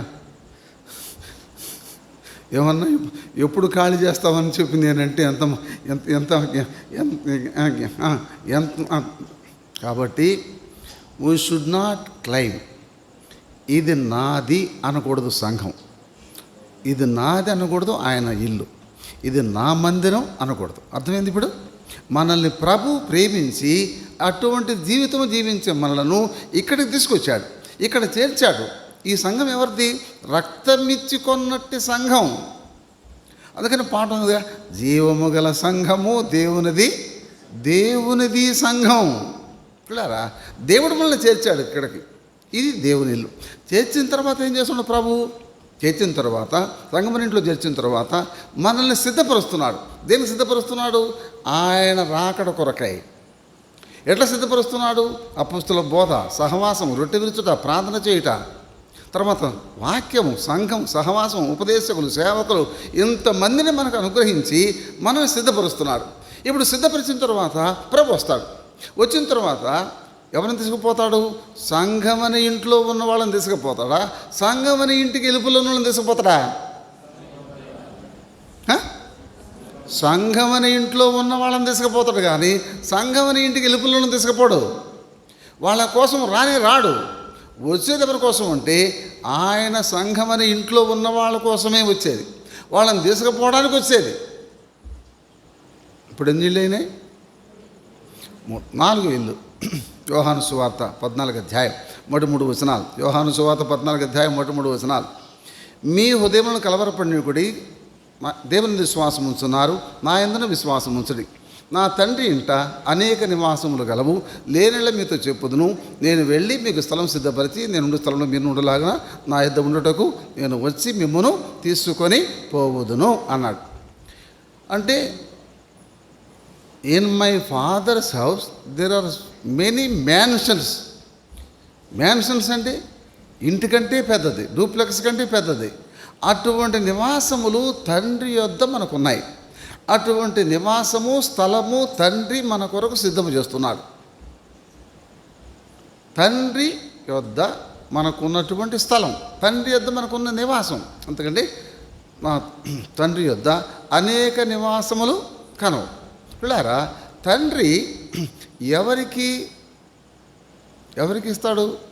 మనం ఇల్లు కట్టుకున్నాం. ఇల్లు ఇప్పుడు ఆగస్టు దొరికాడు మనకు. ఆగస్టు ఇల్లు కట్టుకున్నాడు అనుకున్నాం. కట్టాడు. కట్టిన తర్వాత ఈ చుట్టుపక్కలంతా వచ్చి, అంకుల్ నువ్వు చాలా మంచోడివి, ఎంత మంచోడు లేడు అని చెప్పి అంకుల్ని అడిగి, మేము కూడా ఉంటాం అంకుల్ మీ ఇంట్లో అన్నారు అనుకోండి. అప్పుడు ఏమంటాడు? సరే ఉండండి నాయన అన్నాడు అనుకో. ఇప్పుడు కొడుకు ఏమంటాడు? నీకు తెలివి ఉందా లేదా? సరే, కూతురు ఏమంటుంది? ఏంది డాడీ నీకు మతిపోయిందా అంటుంది. సరే, అమ్మగారు అనుకుని అయితే బిడ్డలు ఏమంటారు? డాడీ నువ్వు ఇల్లు కట్టింది మా కోసం, ఊరోళ్ళ కోసమా? అలాగనే పరలోకములో తండ్రి ఇల్లు ఎవరికంటే ఆయన కుమారులకు కుమార్తెలకు మాత్రమే, అందరికి కాదు. ఏది బద్వేల్లో ఉన్న అందరికి కాదు, లేకపోతే హైదరాబాద్లో ఉన్న అందరికి కాదు. ఆయన కుమారులకు కుమార్తెలకు మాత్రమే. నువ్వు ఆయన కుమారుడు కుమార్తె కాకపోతే నీకు తండ్రి యొద్ద స్థలమే లేదు, నివాసము లేదు, స్థలం కూడా లేదు. సరే, ఇప్పుడు ఎన్ని అయిపోయినాయి? సరే, 2 విషయాలు ముగించాం. మూడవది, ఆయన వారికి ఈ వాక్య భాగం తీసి ఉంచండి. మార్కు సువార్త 2వ అధ్యాయం 2వ వచనం. ఆయన ఎంట ఉన్నాడని వినవచ్చినప్పుడు అనేకులు కూడి వచ్చారు కనుక వాకిటినైనను వారికి స్థలము లేకపోయాను. ఆయన వారికి వాక్యము బోధించుచుండగా, యేసు ప్రభు ఆ ఇంట్లో చేసిన మొట్టమొదటి కార్యం ఏంటంటే దేవుని వాక్యాన్ని బోధిస్తున్నాడు యేసుప్రభువారు. యేసుప్రభువారికి భూలోకములు ఉన్నప్పుడు 4 వాడుకలు ఉన్నాయి. ఏమిటి 4 వాడుకలు? మొదటి వాడుక లూకాసు వార్త 2వ అధ్యాయం 42వ వచనం. లూకా 2:42. ఆయన 12 ఏళ్ల వాడు ఉన్నప్పుడు తన వాడుక చొప్పున ప్రార్థనకు వెళ్ళెను. యెరూషలేముకు వెళ్ళిరి. మొట్టమొదటి వాడుక 12 సంవత్సరాల ప్రాయము నుండి యేసుప్రభువారు దేవుని మందిరానికి వెళ్ళేవాడు. అలాగే మనకు మొట్టమొదటి వాడుక దేవుని మందిరానికి వెళ్ళుట. వాడుకగా దేవుని మందిరానికి రావాలి. తీరినప్పుడు, అనుకూలమైనప్పుడు, ఇష్టమిచ్చినప్పుడు కాదు. తప్పనిసరిగా వాడుకగా దేవునింటికి మనం రావాలి. ఇది యేసుప్రభువారు దేవుడయ్యుండి ఆయన భూలోకానికి వచ్చి ఆయన మాదిరిగా మన కొరకై మందిరానికి వెళ్ళాడు. ఒకటి. 2వ వాడుక ఆయన వారికి వాక్యము బోధించుచుండగా. యేసుప్రభువారికి ఉన్న 2వ వాడుక ఏంటంటే లూకాసు వార్త 4వ అధ్యాయం 16వ వచనం. లూకా 4:16. ఆయన తన వాడుక చొప్పున వాక్యము చదువుటకై నిలుచుండెను. దేవుని వాక్యము చదువుట, ఇది 2వ వాడుక. 3వ వాడుక మార్కు సువార్త 10వ అధ్యాయం 1వ వచనం. మార్కు 10:1. ఆయన తన వాడుక చొప్పున వాక్యము బోధించుచుండెను. వాడుక చొప్పున వాక్యము బోధించు 3వ వాడుక. 4వ వాడుక లూకాసు వార్త 22వ అధ్యాయం 39వ వచనం. 22:39. ఆయన తన వాడుక చొప్పున ఒలీవ కొండకు ప్రార్థన చేయుటకు వెళ్ళెను. యేసుప్రభువారుకున్న 4 వాడుకలు. మొదటిది దేవాలయమునకు వెళ్ళుట, 2వది దేవుని వాక్యము చదువుట, 3వది దేవుని వాక్యము బోధించుట, 4వది ప్రార్థనకు వెళ్ళుట. మరి మనకు వాడుకలు ఉన్నాయి, ఈ 4 వాడుకలు మనకు లేవా?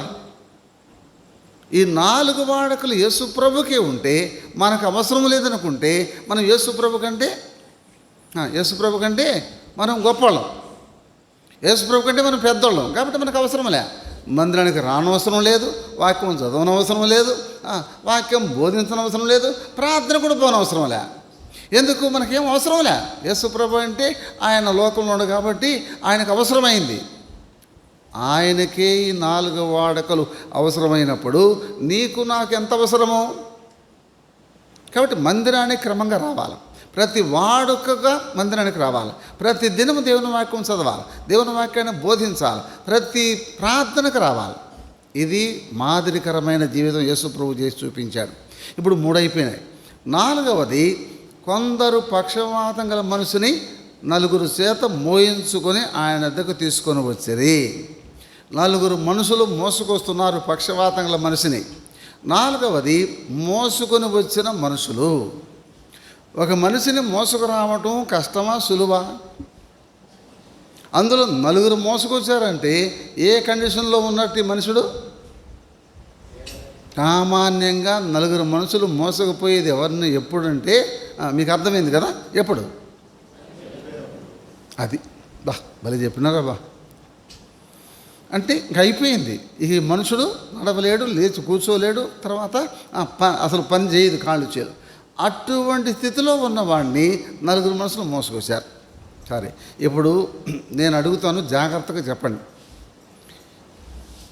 ఈ మనిషి పక్షవాతం గల వాని ఇల్లు దూరమా దగ్గర? తొందర ఏమిలే, నిదానంగా ఆలోచన చేసి చెప్పండి. పక్క ఇల్లా లేకపోతే దూరంగా ఇల్లా?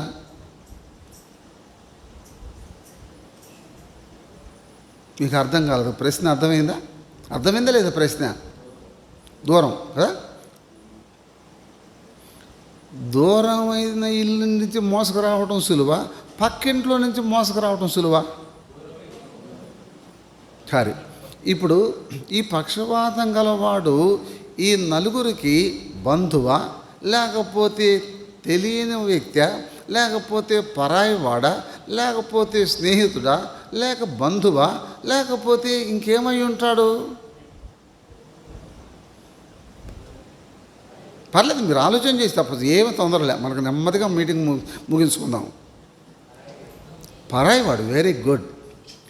ఒక పరాయివాడిని ఇంత శ్రద్ధగా ఇంత భారం తీసుకొని కష్టపడి మోసుకొస్తే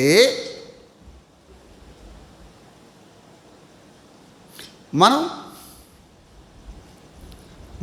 మన ఇంటి వాళ్ళని మనం మోసుకురావాలన్నా వద్దా? సొంతోళ్ళని మోసుకురావాలన్నా వద్దా? సొంతోళ్ళు ఎవరు మనకు? ప్రతి స్త్రీకి సొంత భర్త ఉండవలెను, ప్రతి పురుషునికి సొంత భార్య ఉండవలెను. అంటే సొంతం అంటే ఏంటి? నా భర్త, నా భార్య, వీళ్ళు సొంతం. కాబట్టి మనం ఏం చేయాలంటే మొట్టమొదటిది మన సొంత వాళ్ళని తీసుకురావాలి. అంటే ఏమిటి? ముందు భర్తను తీసుకురావాలి, భార్యను తీసుకురావాలి, తర్వాత సొంత పిల్లలు. ఎవరు? సొంత పిల్లలు అంటే మనకు పుట్టిన పిల్లలు, వాళ్ళని తీసుకురావాలి. తర్వాత సొంత బంధువులు, వాళ్ళని తీసుకురావాలి. ఇప్పుడు చెప్పండి, ఎవరిని తీసుకురావాలి మనం? భార్యను, భర్తను, పిల్లలను, తర్వాత వీళ్ళందరూ నా బంధువులండి. మా ఇంటి పెట్టోళ్ళు ఎంతమంది తెలుసా? వీళ్ళందరూ మా ఇంటి పెట్టోళ్ళే, మా బంధువులు సామాన్యంగా లేరు, ఈ గుంపంతా మా బంధువులే అంటాం కదా.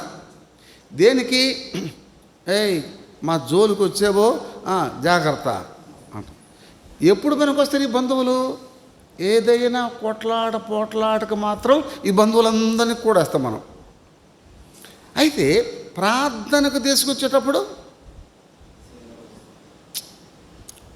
వాళ్ళు ఎందుకు వస్తారు? అసలు వాళ్ళు ఎందుకు వస్తారు? వాళ్ళని పిలవటం వేస్ట్. వాళ్ళు రారు ప్రార్థనకి, వాళ్ళకి దేవుడు అంటే ఇష్టంలే. అయితే ఇదే బంధువుల్ని మనం అవసరమైనప్పుడు ఏం చేస్తాం? మన అవసరానికి పిలుచుకుంటాం. ప్రార్థనకు దేవుడి దగ్గరికి వచ్చేటప్పుడు మాత్రం వాళ్ళు చాలా మొండోళ్ళన్నా, వాళ్ళు చాలా మూర్ఖులన్నా, వాళ్ళు ఎప్పుడు ప్రార్థనకు రారన్నా, అసలు దేవుడు ఇష్టం లేదన్న వాళ్ళకి ఈ కబుర్లన్నీ చెప్తాం. అవునా కదా?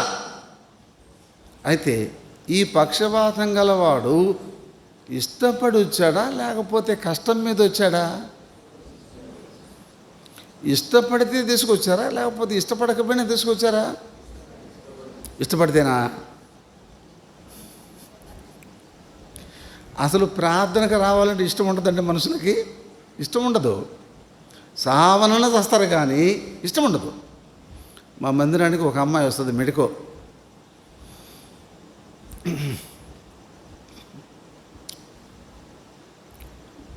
అమ్మాయి ఎక్కడ డ్యూటీ చేస్తున్నావు అమ్మాను? క్యాజువాలిటీలో డ్యూటీ చేస్తున్నాడు అంకుల్ అంది. క్యాజువాలిటీ అంటే మీకు అర్థమైందిగా, అంటే ఎమర్జెన్సీ. ఎమర్జెన్సీలో ఎటువంటి కేసులు వస్తాయి అమ్మ అన్న? చాలా సీరియస్ కేసులు అంకులు, ప్రాణం పోయేటప్పుడు తీసుకొస్తారు. యాక్సిడెంట్ కేసులు, హార్ట్ అటాక్ కేసులు, తర్వాత ఇంకా అయిపోతుంది ప్రాణం, ఆ టైంలో తీసుకొస్తారు అంకులు అంది. నేను అన్నాను, అమ్మా 2 మాటలు చెప్తే పరలోకానికి పోతారు కదా వాళ్ళు అన్న. అప్పుడు ఆ డాక్టర్ అమ్మ ఏమని తెలుసా, అంకులు ఆ టైంలో వచ్చిన తర్వాత వాళ్ళు ఏమంటారు తెలుసా, అమ్మమ్మ సూది సూది సూది అసలు ఎక్కచ్చు బాటిల్ ఎక్కచ్చు మంది టాబ్లెట్ అంటారు, కానీ అసలు మన మాట పట్టించుకోరు అంకులు. అర్థమైంది మీకు? అంటే ఏమిటి, ప్రాణం పోతున్నప్పుడు కూడా దేవుడు గుర్తురాడు. ఏం గుర్తు వస్తాయి? సూదులు, మందులు, సలైన్లు, బాటిళ్ళు, డాక్టర్లు, పెద్ద డాక్టరు, చిన్న డాక్టరు, కట్టు ఇవి ఆలోచన. కాబట్టి సరే అమ్మా, నీ చేతుల్లో ఎవరి ప్రాణాలైనా పోయినాయా అన్న. రోజుకు కనీసం 2-3 పోతారు అంకులు నా చేతిలో. అర్థమైంది మీకు? అంటే అర్థమేమని, సలైన్ ఎక్కిస్తుంటే పోయేవాళ్ళు కొంతమంది, స్టెతస్కోప్ పెట్టి జ్వరం ఉండే చేసేటప్పుడు పోయేవాళ్ళు కొంతమంది, తర్వాత బాటిల్ ఎక్కించేటప్పుడు ట్యాబ్లెట్ వేసేటప్పుడు పోయేవాళ్ళు కొంతమంది. ఆ విధంగా సడన్గా పోతారు అంకులు. ఇంకేం చేయం మనం, ఇంకంతే అయిపోయింది కథ వాళ్ళది. కాబట్టి దేవుడు అంటే ముసలోళ్ళకు దేవుని గురించి చెప్తే ఏమంటారు తెలుసా, అంతా అయిపోయిందయ్యా మాకెందుకయ్యా దేవుడు. యవనస్తులకు చెప్తాను తెలుసా, ఈ వయసులో అంటాను అంకులు భక్తి, ముసలి వయసులో చేయాలి అంకులు భక్తి.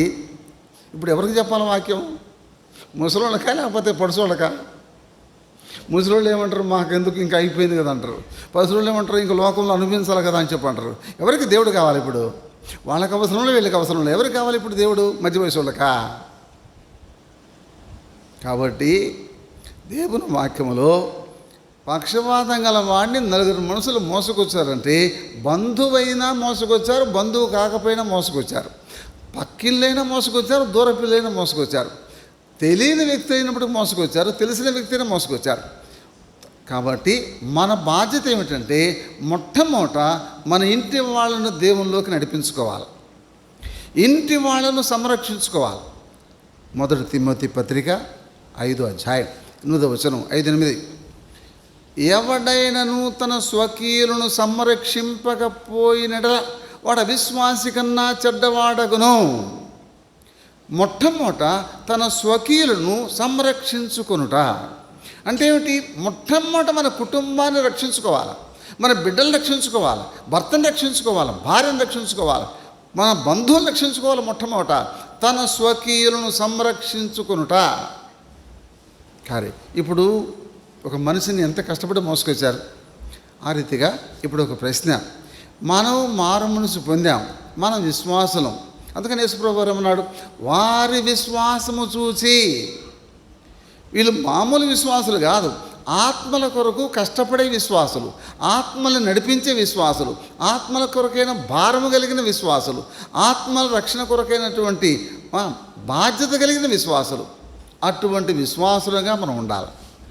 ఆత్మల కొరకైన బాధ్యత, ఆత్మల కొరకైన భారం, మన ఇంటి వాళ్ళ రక్షణ కొరకైన భారం, అది మనకు ఉండవలసినటువంటిది.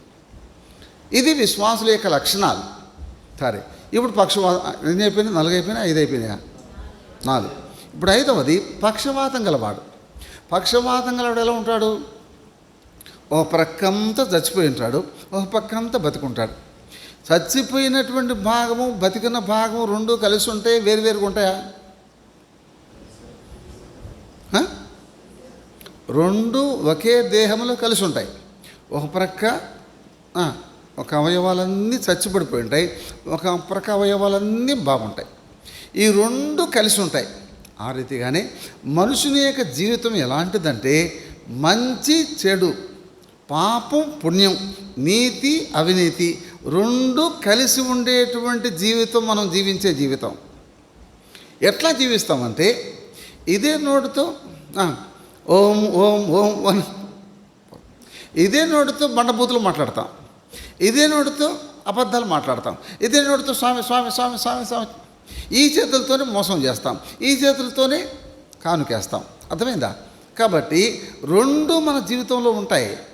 అంటే 2 రకాల స్వభావం, 2 రకాల జీవితం, 2 రకాల మాటలు, 2 రకాల ప్రవర్తన. ఇది పక్షవాతం గల వాని యొక్క స్థితి. ఈ మనుషుని యొక్క జీవితం, దేహం బాగుపడాలంటే యేసు ప్రభు తప్ప లోకంలో బాగుపడే మార్గం లేదు.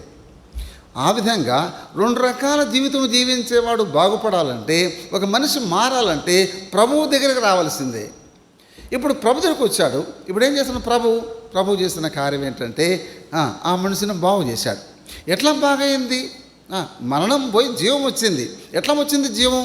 మరణం ఎక్కడికి పోయింది? మరణం దాటిపోయింది. మరణం పోయింది. ఇప్పుడు చచ్చిపడినటువంటి అవయవాలన్నీ కూడా జీవం వచ్చినాయి. అందుకని 2 కొరింథీ 5:17 కాగా ఎవడైనను క్రీస్తునందున్నడల వాడు నూతన సృష్టి, పాతవి గతించెను, ఇదిగో క్రొత్త వాయను. పాతవి గతించెను, చచ్చుబడినవి పడిపోయినవన్నీ మారిపోయినాయి. ఇప్పుడు జీవం వచ్చింది. ఇది పక్షవాతం గల వాళ్ళు కలిగిన ప్రభు చేసిన మార్పు. ఇప్పుడు 5 అయిపోయినాయి. 6వది పరిసయ్యులు, శాస్త్రులు వీరు ప్రభువుని గురించి మాట్లాడుకుంటున్నారు. ఏమని? ఈయన మనలాంటి మనిషే కదా. ఇప్పుడు 5 అయిపోయింది. 6వది ఏంటి? వాడి విశ్వాసం అయిపోయింది. వాళ్ళ విశ్వాసం. తర్వాత 6వది కుమారుడా నీ పాపములు. ఈ పక్షవాతం గలవాడు ఎన్ని పాపాలు చేసి వచ్చి ఉంటాడు ప్రభు దగ్గరికి? 1, 2, 3, 4, 1000, 1,00,000 ఎన్ని లక్షలు పాపాలు చేసి ఉంటాడు? సరే, మనం ఎన్ని చేసి ఉంటాం? వాడినయం పక్షవాతం గల వాడినయమా, మనం నయమా? సరే, మనం ఎన్ని పాపాలు చేసి ఉంటాం తెలుసా? బైబిల్లో లెక్క రాసి పెట్టాడు దేవుడు. ఎన్ని పాపాలు మనం చేసామంటే 40వ కీర్తన 12వ వచనం. కీర్తన 40:12 నా దోషములు నా తల వెంట్రుకలను మించి ఉన్నవి. తల వెంట్రుకలన్నీ అరవిందం గారనే దైవ సేవకుడు ఏం చెప్పాడు తెలుసా? ఒక మనిషికి తల వెంట్రుకలు ఎన్ని ఉంటాయంటే 5 లక్షలకు పైన ఉంటాయిరా అన్నాడు. కొంతమందికి ఎక్కువ వెంట్రుకలు ఉంటాయి, జుట్టు ఎక్కువ ఉంటుంది, వాళ్ళకి ఎన్ని ఉంటాయంటే 6 లక్షల దాకా ఉంటాయిరా అన్నాడు. అంటే మనుషుడు చేసే పాపాలు వేలల్లోనా లక్షల్లోనా? లక్షల్లో. ఈ పక్షపాతం గలవాడు ఎన్ని పాపాలు చేసి వచ్చాడు? లక్షల పాపాలు చేసి వచ్చాడు ప్రభు దగ్గరికి. ప్రభు ఏమన్నాడు? కుమారుడా నీ పాపములు అయిపోయి. కనుక యేసు ప్రభు ఎన్ని లక్షల పాపాలైనా క్షమిస్తాడు, ఎంతమంది పాపాలైనా క్షమిస్తాడు, ఎటువంటి పాపాలు చేసినా క్షమిస్తాడు. అది మన ప్రభు దగ్గర ఉన్న ప్రత్యేకత. సరే, ఈ పక్షపాతం గలవాడు పాపాలు క్షమించడానికి ఏమైనా కానుక తీసుకొచ్చాడా? ఏమీ లేకుండా ప్రభు క్షమించాడా? ఏమైనా తీసుకొని క్షమించాడా? ఏమీ లేకుండా ఎట్లా క్షమించాడు ప్రభు? కనీసం పరలోక ప్రార్థన చేయాలిగా, కనీసం ఆ ప్రార్థన చేయాలిగా. మరి ఏమి లేకుండా ఎట్లా క్షమించాడు ప్రభు? ఇది ప్రభు యొక్క స్వభావం. ఇది ప్రభు చేసేటువంటి మేలు. పాపాలన్నీ క్షమించాడు. సరే, ఇప్పుడు 6 అయిపోయినాయి. 7వది ఏది సులువు? పాపాలు క్షమించేది సులువా? ఈ మనిషిని నడిపించేది సులువా? వాళ్ళకి ఇంకా మాట రాలా. ఎవరికి? శాస్త్రుల పరిశీలికి. సరే, మనం చెప్దాం. ఏది సులువు చెప్పండి? పాపాలు క్షమించేది సులువా లేక నడిపించేది సులువా?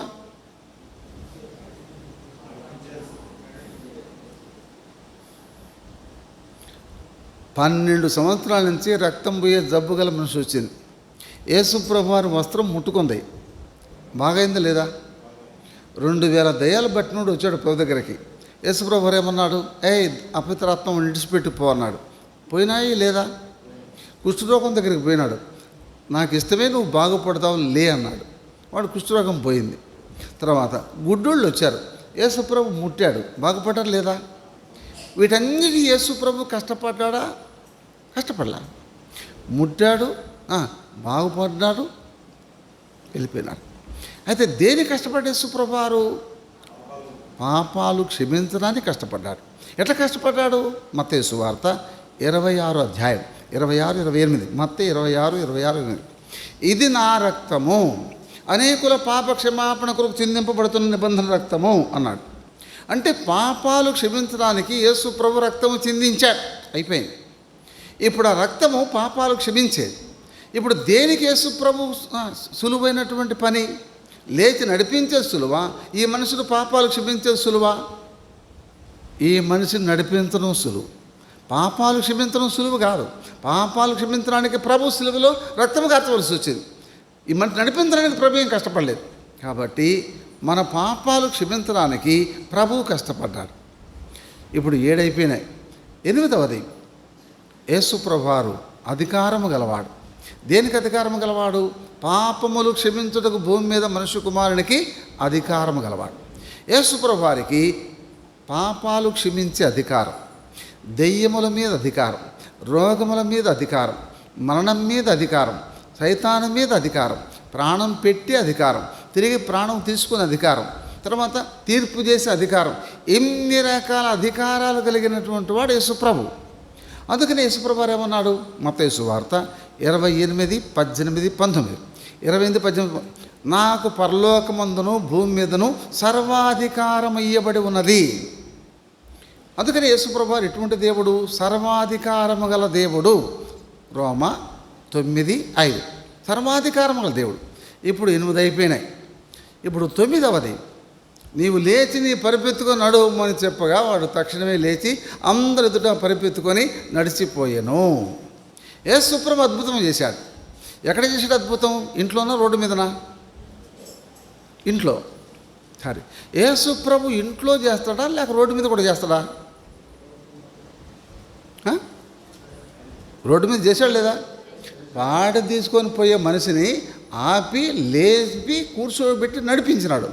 ఎక్కడ? రోడ్డు మీద. తర్వాత రోడ్డు మీద చేశాడు అద్భుతం, తర్వాత ఇంట్లో చేశాడు అద్భుతం, తర్వాత సముద్రంలో చేశాడు అద్భుతం. చేశాడు లేదా? చేశాడు. తుఫాను, తర్వాత కొండ మీద చేశాడు అద్భుతం. ఏం చేశాడు? 8,000 మందికి. సరే, సమాధి దగ్గర చేశాడు అద్భుతం. చేశాడు లేదా? చేశాడు. లాజరు. సరే, పెళ్ళిలో చేశాడు అద్భుతం. చేశాడు లేదా?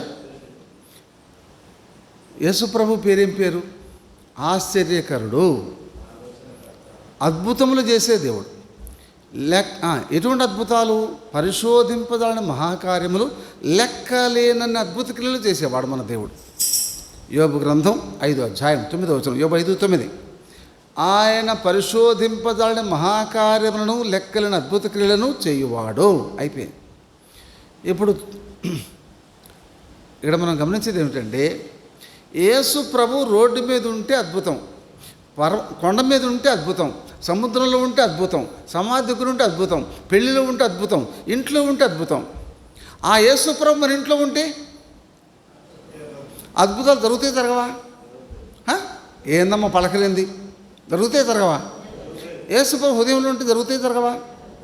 యేసు ప్రభు కుటుంబంలో ఉంటే జరుగుతాయి జరగవా? అంటే ఇప్పుడు యేసు ప్రభు ఏం చేయాలా? మనం ఇంట్లోకి రమ్మనాలా, ఉదయం మన ఇంట్లోకి రమ్మనాలా. యేసు ప్రభు ఉంటే చాలు, అద్భుతాలు జరుగుతాయి. ఇప్పుడు 9 అయిపోయింది. 9, 10 అయిపోయినాయా? 9, 10వది, వాడు దేవుని మహిమపరచుచూ వెళ్ళెను. మోసుకొచ్చినవాడు మోసుకొని పోతున్నాడు పరుపు. 4 మనుషులు మోసుకొచ్చారు. ఇప్పుడు వాని పరుపు మోసుకొని పోతున్నాడు. పోయేటప్పుడు ఊరకపోతున్నాడా?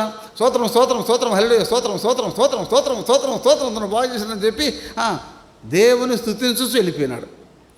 ఒక మనిషి దేవునిలోకి వచ్చిన తర్వాత, దేవుని మేలు పొందిన తర్వాత చేయవలసిన మొట్టమొదటి పని ఏంటంటే సాక్ష్యం. నడిచిపోవటం సాక్ష్యం. రెండవది దేవుని మహింపరచడం, ఆరాధించడం రెండో పని. దేవుడు చేసిన మేలు మన జీవితంలో ఎప్పుడు మర్చిపోకూడదు. దేవుడు చేసిన మేలుకు ఎప్పుడు స్తుతించాలి. అందుకని నా ప్రాణమా అంటే చేసిన ఉపకారములో. సరే, ఇప్పుడు పక్షపాతం గల వాడి సంగతి మార్కు సువార్త 2వ అధ్యాయం 12 వచనాలు మనం ముగించాం. 10 విషయాలు మనం ముగించాం. ఇప్పుడు సాక్ష్యం చెప్తాను. పనిచేస్తుంది. సరే, మాది ప్రకాశం జిల్లా, ఒంగోలు దగ్గర పాతర్తి అనే గ్రామం. మా తండ్రి గారి పేరు మంత్రి వెంకటరమణయ్య, మా తల్లిగారి పేరు మంత్రి విశాలక్షమ్మ. నేను బ్రాహ్మణ కుటుంబంలో జన్మించాను. మా తండ్రి గారు చిన్న వయసులో చనిపోయినారు. అందుకని మా తాతయ్య వాళ్ళు నన్ను తిరుపతి తీసుకుపోయి తిరుపతిలో ఉపనయనం చేశారు. మా తండ్రి గారు చనిపోయిన సంవత్సరం 1962 సంవత్సరం. నాకు ఉపనయనం అయిన సంవత్సరం 1964 సంవత్సరం. తర్వాత నేను 2 దేవాలయాలు పూజ చేయడానికి ఏర్పాటు చేయబడ్డాను. అక్కడ పూజారి లేని కారణం చేత నన్ను పూజారిగా ఏర్పాటు చేశారు. కొన్ని రోజులు నేను పూజారిగా 2 దేవాలయాలు పూజలు చేస్తూ వచ్చాను. తర్వాత చదువుకుంటూ దేవుని యొక్క పూజలు చేసుకుంటూ జీవించాను. తర్వాత చదువు అయిపోయిన తర్వాత జరిగింది ఏమిటంటే, మా తాతయ్య గారి ఊరు వెళ్ళాను. అమ్మనబ్రోలు చోటపాలెం దగ్గర. అక్కడికి వెళ్ళిన తర్వాత మా తాతయ్య గారి ఊరిలో ఉన్న తర్వాత అక్కడ నేను ఒంగోలు వస్తూ చదువుకొని మళ్ళీ వెళ్తుండేవాడిని. మా తాతయ్య గారి ఇంటి దగ్గర ఉన్నప్పుడు ఏం జరిగిందంటే, నేను నీళ్లు తీసుకొస్తూ పడిపోయినాను. పడిపోతే ఈ కాలు దెబ్బ తగిలి నడవలేనటువంటి పరిస్థితి ఏర్పడింది. అప్పుడు అనుకున్నాను, చచ్చిపోతే బాగుండు, ఈ బాధ ఎవరైనా అనుభవిస్తారు, మంచి యవ్వనములో ఈ బాధ నడవలేని పరిస్థితి అయిపోయింది, కుంటివాడిని అయిపోయినాని అని చెప్పి బాధపడి చచ్చిపోవాలనుకున్నాను. అయితే దేవుడు ఆ విధానంలో నాకు అనుమతించలేదు. అయితే నన్ను బాగుపడాలని చెప్పి నా స్నేహితుని దగ్గరికి ఒంగోలు వచ్చాను.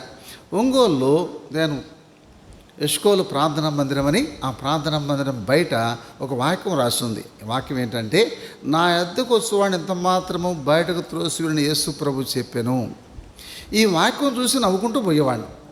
చదువుకునేటప్పుడు ఎట్లా నవ్వుకుంటూ పోయేవాడిని అంటే, అసలు వచ్చేవాళ్ళు ఉంటే కదా యేసు ప్రభు దగ్గరికి ఆయన త్రోసివేయకుండా చేర్చుకోవడానికి, ఒకళ్ళు వచ్చినా కూడా వాళ్ళే కదా వచ్చేది అని చెప్పి ఎంత పిచ్చి నమ్మకం, గుడ్డి నమ్మకం రాసి పెట్టుకుందానని చెప్పి నవ్వుకుంటూ పోయేవాడిని.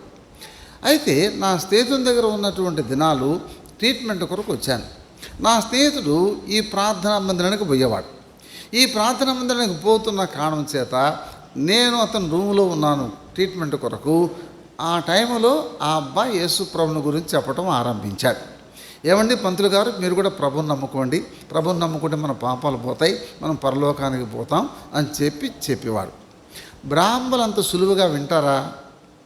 నేను ఆయన చెప్పే మాటలు వినేవాడిని కాదు. రకరకాలుగా ప్రశ్నించేవాడిని. ఏమని ప్రశ్నించేవాడిని?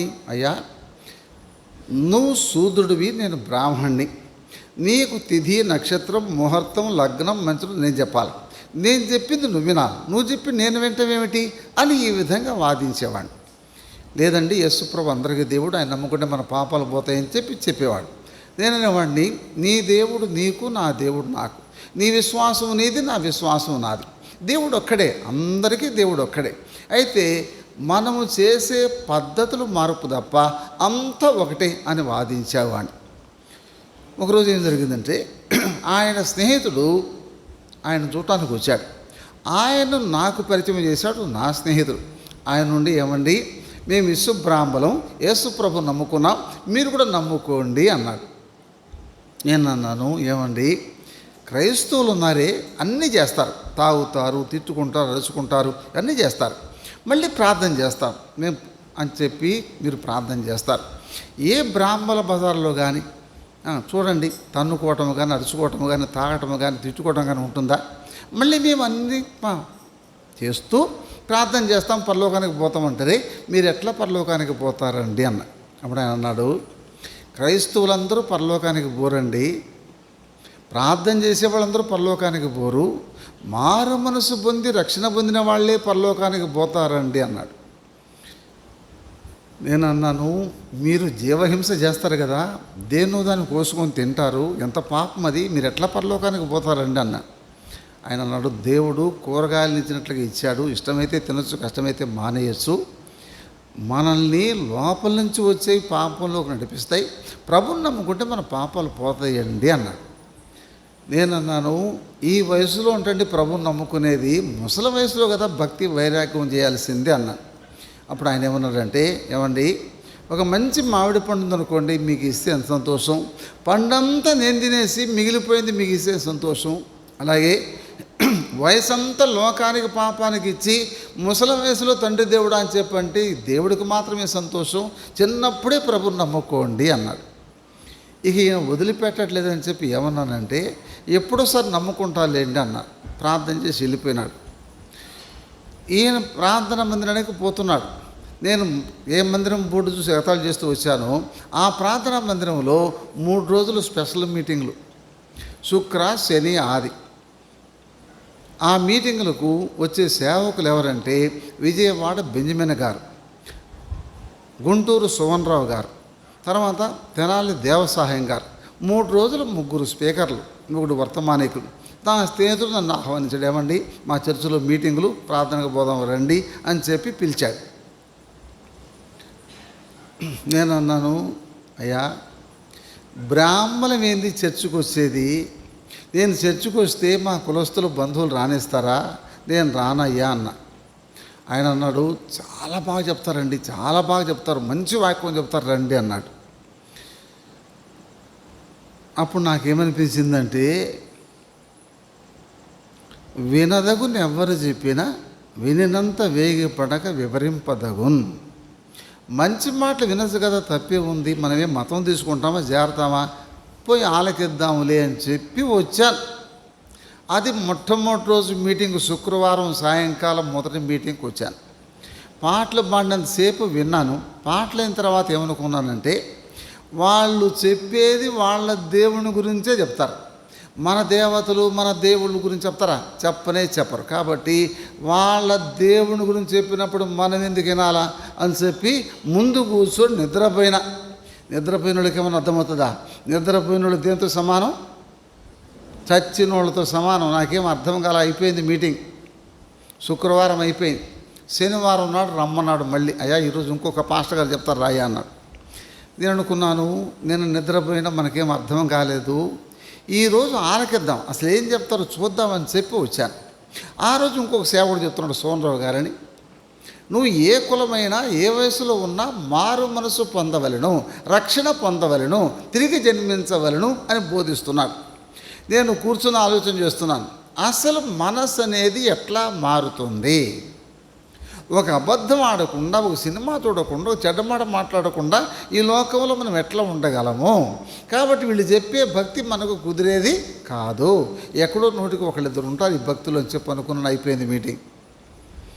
సరే ఆదివారం, అయ్యా ఈరోజు ఇంకొక ఆయన చెప్తాడు రాయి అన్నారు. సరే 2 రోజులు పోయినాము, ఈరోజు కూడా పోదాములే అని చెప్పి ఆదివారం కూడా వస్తే ఆ రోజు బాప్తిసాలు 10:30కి మొదలుపెట్టి 11, 12, 1 గంట, 2, 3 అయిపోతుంది. ఇంకా వదిలిపెట్టలే, నాకు ఆకలి అయిపోతుంది. ఆ చివరి వర్తమానంలో దేవుని సేవకుడు చెప్తున్నాడు. ఏమని? ప్రకటన గ్రంథం 21వ అధ్యాయం 8వ వచనం 29. పిరికివారు, అవిశ్వాసులు, అసహ్యులు, నరహంతకులు, వ్యభిచారులు, మాంత్రికులు, విగ్రహారాధకులు, అబద్ధికులు అగ్నిగంధములతో మండుగుండములో పాలు పొందుదురు, ఇది 2వ మరణము అని చదివాడు. ఎప్పుడైతే ఈ వాక్యం చదివాడో ప్రభువు నాతో మాట్లాడటం ఆరంభించాడు. బైబిల్ ప్రకారం ఈనాడు నువ్వు చచ్చిపోతే నువ్వు వెళ్ళే స్థలం అగ్నిగుండమే అని ప్రభువు మాట్లాడుతున్నాడు. ప్రభువు మాట్లాడుతుంటే పక్కన ఎవరు మాట్లాడతారు? అబ్బా భలే చెప్పినారు. సైతానుడు ఎవరు మాట్లాడుతున్నారు తెలుసా? అసలు బ్రాహ్మణులకు మోక్షం, ఎన్నో జన్మల్లో పుణ్యం చేసుకుంటే మనకు బ్రాహ్మణ జన్మ దక్కింది, మనం ఎందుకు నరకానికి పోతాం అనుకుంటున్నా. కానీ ప్రభు మాట్లాడుతున్నాడు ఏమని? బైబిల్ ప్రకారం విగ్రహారాధికులు, అబద్ధికులు అగ్నిగుండములో పాలు పొందాలి. ఇప్పుడప్పుడు చచ్చిపోతాము, చచ్చిపోయి చూసుకోవచ్చు అనుకున్న ప్రార్థన అయిపోయింది, బయటకు వచ్చాం. నా స్నేహితుడు ఎంత మంచోడు అంటే, ఒంగోలు ఒక సంఘ పెద్ద ఉన్నాడు, ఆయన పేరు ప్రేమయ్య గారు. ఆయన ఎటువంటి ఆయన అంటే, ఎవరు కనపడతారా వాక్యం చెబుదామా అని ఉంటాడు ఆయన. అటువంటి ఆయనకు నన్ను పరిచయం చేశాడు నా స్నేహితుడు.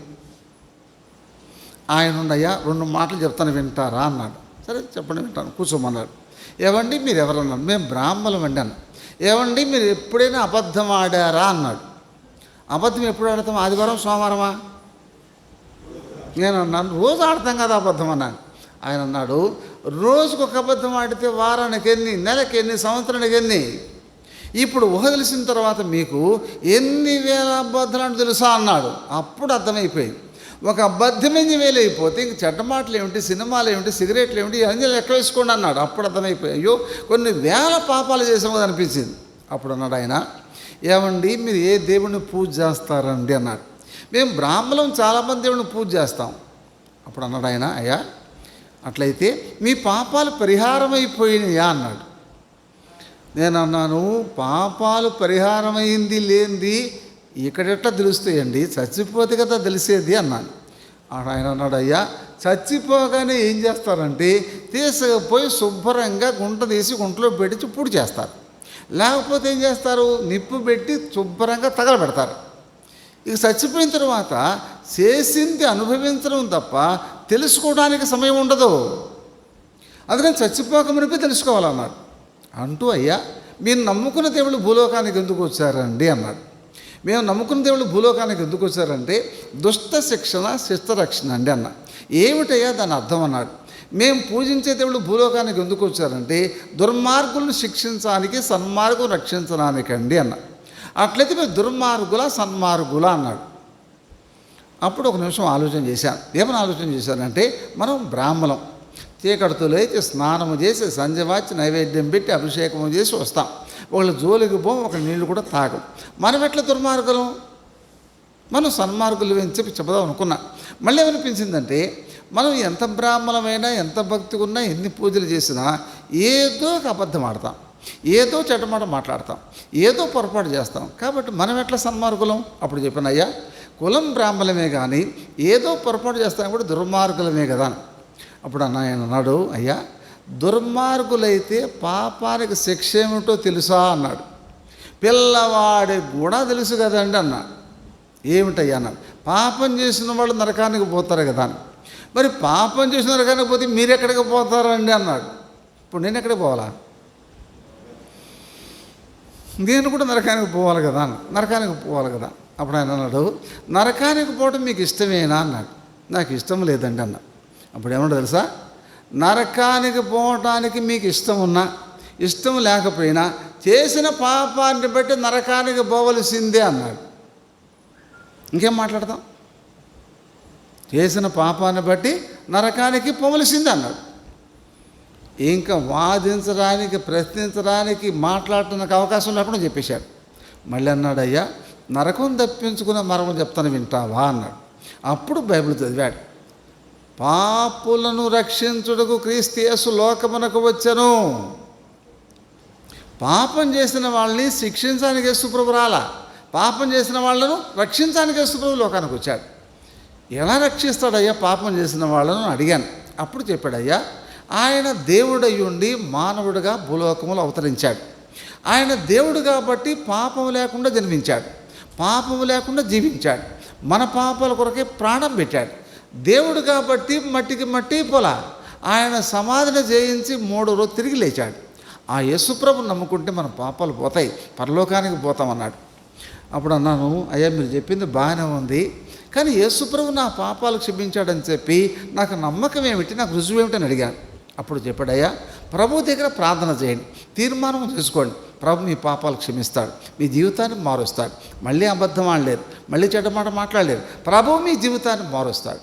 అప్పుడు ఆలోచన చేశాను. ఏమని ఆలోచన చేశానంటే మనం బ్రాహ్మణం, అనేక మంది దేవుళ్ళు మనం పూజిస్తున్నాం, కానీ మనం పూజించిన దేవుళ్ళలో పాపం లేకుండా జన్మించిన దేవుడు ఎవరు, పాపం లేకుండా జీవించిన దేవుడు ఎవరు, మన పాపాల కొరకే ప్రాణం పెట్టిన దేవుడు ఎవరు, చనిపోయి లేచిన దేవుడు ఎవరు? మనం పూజించే వాళ్ళందరూ కూడా మనలాగానే జన్మించారు, మనలాగానే జీవించారు, మనలాగానే కొంతమంది వివాహాలు కూడా చేసుకున్నారు, మనలాగానే కాలంలో కలిసిపోయినారు. అయితే యేసు ప్రభు పాపం లేకుండా జన్మించాడు, పాపం లేకుండా జీవించాడు, మన పాపాల కొరకు ప్రాణం పెట్టాడు. దేవుడు కాబట్టి చచ్చిపోయి తిరిగి లేచాడు. కాబట్టి యేసు ప్రభు నిజమైన దేవుడిన సంగతి అర్థం చేసుకున్నాను. ఇప్పుడేం చేయాలా? అర్థమైంది, ఇప్పుడేం చేయాలా? ఇప్పుడు నమ్ముకోవాలిగా. సరే, 1969 సంవత్సరం జూలై మాసం, ఈ నెల 29వ తారీఖు ఆదివారం సాయంకాలం ఇంటికి పోయి మోకరించాను. అప్పటి వరకు ఉంది ఏంది జంజం, చేతుకున్న కాశీదారం 2 తీసి ప్రక్కన పెట్టి యేసు ప్రభా నా పాపాలు క్షమించడానని చెప్పి అన్ని పాపాలు యేసు ప్రభా దగ్గర ఒప్పుకున్నాను. ప్రేమగల దేవుడు యేసు ప్రభా నా పాపాలు క్షమించాడు. మొదటి రుజువు ఏంటంటే మనసులో నెమ్మది సమాధానం ఇచ్చాడు. రెండో రుజువు ఏంటంటే ఒక బరువు తీసివేస్తే అంత తేలికైపోయి. మూడో రుజువు ఏంటంటే ప్రార్థన చేసుకుని లేవగానే మనసు మారిపోయింది. 4వ రుజువు ఏంటంటే ఈనాడు చచ్చిపోయినా పరలోకానికి పోగలని నమ్మకం ప్రభు నాకు ఇచ్చాడు. నాకు వాక్యం చెప్పిన ఆయన అన్నాడు, అయ్యా నువ్వు దేవుల్లో బలపడాలంటే మందిరానికి క్రమంగా రా, బైబిల్ చదువు, ప్రార్థన చేసుకో అన్నాడు. ఆదివారం తీర్మానం చేసుకున్నాను, సోమవారం మందిరానికి పోయినాను. అక్కడ సేవకుడు యోహాన గారు నాకు పాత బైబిల్ ఇచ్చాడు. తర్వాత క్రమంగా మందిరానికి పోవటం ఆరంభించాను. తర్వాత బాప్తిసం తీసుకున్నాను. తర్వాత దేవుడు నన్ను సేవకు పిలిచాడు. ప్రభు సేవకు సమర్పించుకున్నాను. 69లో మారుమనసు పొందాను. 70లో బాప్తిసం తీసుకున్నాను. 71లో సేవకు వచ్చాను. 72లో హెబ్రోను బక్సింగ్ గారి దగ్గరికి పోయినాను. తర్వాత బక్సింగ్ గారు మళ్ళీ ఒంగోలు పంపించారు. ఒంగోలులో 74 వరకు ఉన్నాను. తర్వాత పొదిలి సేవకుడిగా నన్ను పంపించాడు యోహాన్ గారు. అక్కడ 8 సంవత్సరాలు ఉన్నాను. అక్కడికి బక్సింగ్ గారు వచ్చారు. బక్సింగ్ గారు ఒక మీటింగ్ పెట్టారు. తర్వాత అక్కడి నుంచి వివాహం అయింది. మా వివాహం కొరకు బక్సింగ్ గారు 5 సంవత్సరాలు ప్రార్థన చేశాడు. ఎన్ని సంవత్సరాలు? 5 సంవత్సరాలు. దేనికి ప్రార్థన చేశాడంటే దేవుని పరిపూర్ణమైన చిత్తం కొరకు ప్రార్థన చేశాడు. 5 సంవత్సరాల తర్వాత బక్సింగ్ గారు వివాహం చేశాడు. అయిపోయింది. తర్వాత 2 పిల్లలు, కూతురు కొడుకు. కొడుకు కోడలు హైదరాబాద్లో ఉద్యోగం చేస్తున్నారు సాఫ్ట్వేర్లో. తర్వాత SBIలో పనిచేస్తుంది మా కోడలు. వాళ్ళకి 2 ట్విన్స్ పిల్లలు. కూతురు అల్లుడు 2 ఇంజనీర్లు. వాళ్ళిద్దరూ సేవకు సమర్పించుకొని సేవకు వచ్చారు. కూతురికి 2 కూతుళ్ళు. ఆ కూతురు పిల్లలు నా దగ్గర ఉంటారు హైదరాబాద్లో. నేను వైజాగ్లో 30 సంవత్సరాలు సేవ చేశాను. పొదుల్లో 8 సంవత్సరాలు, కందుకూరులో 5 సంవత్సరాలు, రేణిగుంటలో 2 సంవత్సరాలు, ఈ మైదుకూరులో 2 సంవత్సరాలు సేవ చేశాను. తర్వాత ఇప్పుడు హెబ్రోన్ వాళ్ళు రమ్మంటే హైదరాబాద్ హెబ్రోన్కి వైజాగ్ నుంచి షిఫ్ట్ అయ్యి హెబ్రోన్ దగ్గర ఉంటున్నాం. కాబట్టి మీ ఊరు రావడానికి ప్రభు అవకాశం ఇచ్చాడు. కాబట్టి దేవుని దయ వలన మీ ఊరు రాగలిగాం. దేవుడు ఈ మాటలు దీవించును గాక.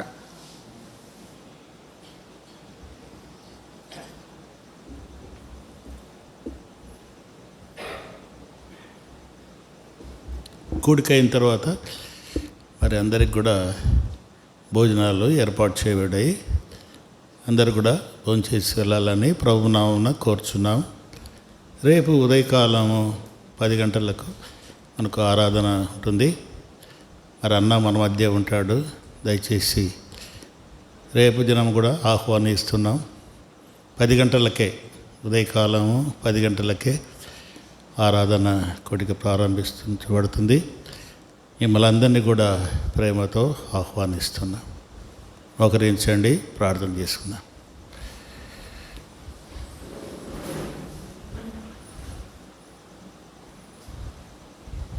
కళ్ళు మూసుకోండి దయచేసి, ప్లీజ్ కళ్ళు మూసుకోండి కొంతసేపు. ప్రభు మనకు మంచి తరుణం ఇచ్చాడు. మన జీవితం ఎటువంటిది అనేది ప్రభు మాట్లాడుతూ వచ్చాడు. మన హృదయ స్థితి ఎటువంటిది, మన అంతరంగం ఎటువంటిది, ఎటువంటి స్వభావం మనం కలిగి ఉన్నాం. ఇటువంటి స్వభావం కలిగిన వారమై ఉంటే ఎక్కడికి పోతాం? దేవుని దగ్గర పోతామా లేక నరకానికి పోతామా? ఆలోచించుకోవడానికి దేవుడు ఈ సమయం ఇచ్చాడు. మన జీవితాన్ని పరీక్షించుకోవడానికి సమయం ఇచ్చాడు. దేవుని సన్నిధికి నడిపించాడు. ఇది మరి దాసుని సాక్ష్యం ద్వారా కూడా తన జీవితంలో ఒక అబద్ధం ఆడితే ఒక అబద్ధమే కొన్ని వేలు పాపం చేసినట్లుగా. కనుక మరి ఎన్ని పాపాలు మరి మనం ఇష్టపడినా ఇష్టపడకపోయినా మనం చేసిన పాపాన్ని బట్టి శిక్ష అనుభవించాల్సిందే, నరకానికి వెళ్ళవలసిందే. కనుక నరకానికి పోవుట, నరకం అనేది అగ్ని గంధకములతో మండే గుండం. అగ్ని ఆరదు, పురుగు చావదు, యుగాయుగములు అగ్నిలో కాలుతుండాలా, మండుతుండాలా, కేకలు వేళ. అది భయంకరమైనటువంటి స్థితి. అయితే దేవుడు ఆ స్థితి నుండి నిన్ను తప్పించి పరలోక సంబంధిగా చేయాలి. నిత్యము ప్రకాశించేటువంటి స్థలము, యుగాయుగములు ఉండేటువంటి స్థలము, మనోహరమైన స్థలము, ఆహ్లాదకరమైన స్థలములో నీవు ఉండాలా. నువ్వు నరకాన్ని పోవడము దేవునికి ఎంత మాత్రమో ఇష్టం లేదు. అందుకే దేవుడు నీతో మాట్లాడుతూ వచ్చాడు. ప్రభు స్వరాన్ని వింటూ వచ్చావు. పరిశీలించుకో, మానవ జీవితం ఎటువంటిది, అంతలో కనబడి అంతలో మాయమైపోయే ఆవిరి వంటిది, నీటి బుడగ లాంటిది. ఎప్పుడేం జరుగుతుందో తెలియదు, రేపు మంది కాదు. మరి ప్రభు మనకిచ్చిన ఈ తరుణం, ఈ అవకాశం సద్వినియోగపరచుకో, దుర్వినియోగపరచుకోవద్దు. ఒకవేళ రేపు అనుకూలం కాకపోతే, ఒకవేళ మరణమే మనకు సంభవిస్తే మనం ఏం చేస్తాం? నరకానికి మన పాపం బట్టి ఇష్టపడినా ఇష్టపడకపోయినా నరకానికి పోవాలి. అయితే నరకం పోవటానికి దేవునికి ఇష్టం లేదు, తరుణం ఇస్తున్నాడు. నువ్వు చేయాల్సిన పని ఒకటే, ప్రభువా నేను పాపిని, నన్ను కరుణించు, నా ఘోరమైన పాపాలన్నీ కూడా క్షమించు, నీ రక్తముతో నన్ను కడుగు, నన్ను పరిశుద్ధునిగా చేయి, నీ రాజ్యమునకు నన్ను వారసునిగా చేయి ప్రభువా. నా జీవితాన్ని మార్చు, నా జీవితంలో నెమ్మది లేదు, శాంతి లేదు, సమాధానం లేదు. ప్రభువా నీ యొద్దకు వస్తున్నాను అని ప్రభు యొద్దకు వస్తే ప్రభు ఆయన నిన్ను క్షమిస్తాడు. ఎంత ఘోర పాపినైనా ప్రభు ప్రేమిస్తున్నాడు. ఎంత ఘోర పాపినైనా, నీ పాపములు ఎంత ఘోరమైనవైనా సరే వాటిని ఆయన క్షమించుటకు సిద్ధ మనస్సు గలవాడు. క్షమిస్తాడు, నీకు శాంతి సమాధానం అనుగ్రహిస్తాడు. సహోదరుని సాక్ష్యములో తనలో ఎంత మార్పు వచ్చింది, తన పాపంలో క్షమించబడ్డాయన నిశ్చయిత కలిగింది. మరి హృదయం తేలికగా చేయబడింది. నీ హృదయం కూడా తేలికగా చేయబడాలా, పాప భారం అంతా తొలగిపోవాలా. సోదరుడా సోదరి, అమ్మ జ్ఞాపకం చేసుకో, ప్రభు ఇచ్చిన ఈ తరుణాన్ని సద్వినియోగపరచుకో.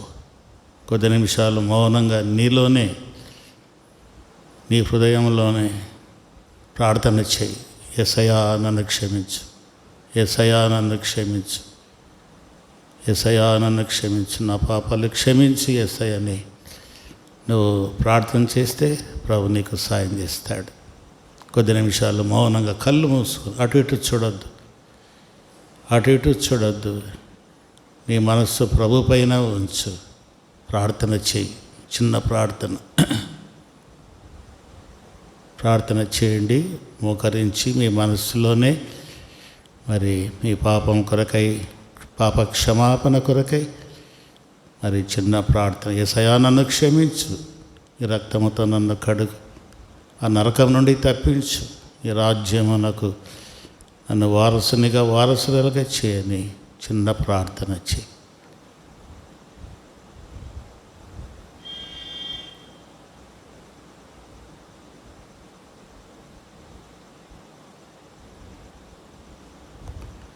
ప్రభువును చేసిన ప్రార్థన దేవుడు విన్నాడు, ప్రభు ఆలకించాడు. నీ పాపాలు క్షమించబడ్డాయి, నీ పాపములకు పరిహారము కలిగింది, ప్రాయశ్చిత్తము కలిగింది. దేవుని బిడ్డగా నీవు చేయబడ్డావు. ఆ విధంగా ప్రార్థించిన వారు ఎవరైనా ఉన్నట్లయితే, యేసయ్యా నేను పాపిని, నన్ను క్షమించు అనే మాట ఎవరైతే పలికారో వారు మీ కుడి హస్తాన్ని పైకెత్తండి. మీ కొరకు మేము ప్రార్థన చేస్తాం, మీ ఎదుగుదల కొరకై, మీ క్షేమం కొరకై. ఎవరైనా సరే, ప్రభు మనతో కూడా ఉన్నాడు, మన మధ్య ఉన్నాడు. నువ్వు చేసిన ప్రార్థన ఆయన విన్నాడు, నువ్వు చేసిన ప్రార్థన ఆయన విన్నాడు. మరి ఆయన సంతోషిస్తున్నాడు. మేము కూడా సంఘముగా సంతోషించి నీ కొరకై మేము కూడా ప్రార్థన చేయడానికి, నీ క్షేమం కొరకై ప్రార్థన చేయడానికి మరి నీ కుడి హస్తాన్ని పైకెత్తు. సిగ్గుపడవద్దు, భయపడవద్దు, వాళ్ళేమనుకుంటారో వీళ్ళేమనుకుంటారో అని అనుకోవద్దు. ప్రభు మహిమార్థమై సాతాను సిగ్గుపడినట్లుగా, దేవుని నామం మహిమపరచబడినట్లుగా దయచేసి అలా ప్రార్థన చేసిన వారు మీ కుడి హస్తాన్ని పైకెత్తండి. ఎవరైనా యవనస్తులు కానీ, సిస్టర్స్ కానీ, బ్రదర్స్ కానీ, ఎవరైనా ప్రభు తరుణం ఇస్తున్నాడు. ఎవరైనా సోదరుడా, ప్రభు నీ పాపాలను క్షమించాడు, అట్లే ఉంచండి. ఇంకా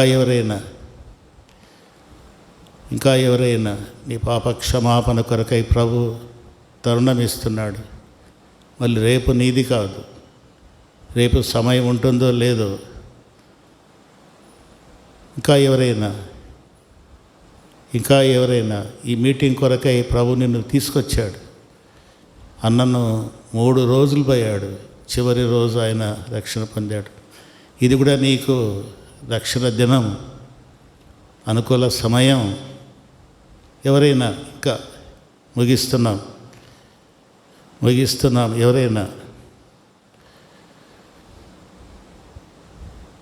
సోదరుడా, ప్రభు నిన్ను దీవించునుగాక. ఇంకా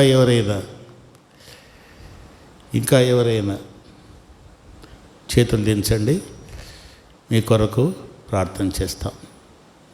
ప్రేమల మా తండ్రి, ఈ సమయం ఇచ్చారు ప్రభా, వందనాలు. తీర్మానం చేసిన ప్రార్థించిన వారిని బట్టి వందనాలు.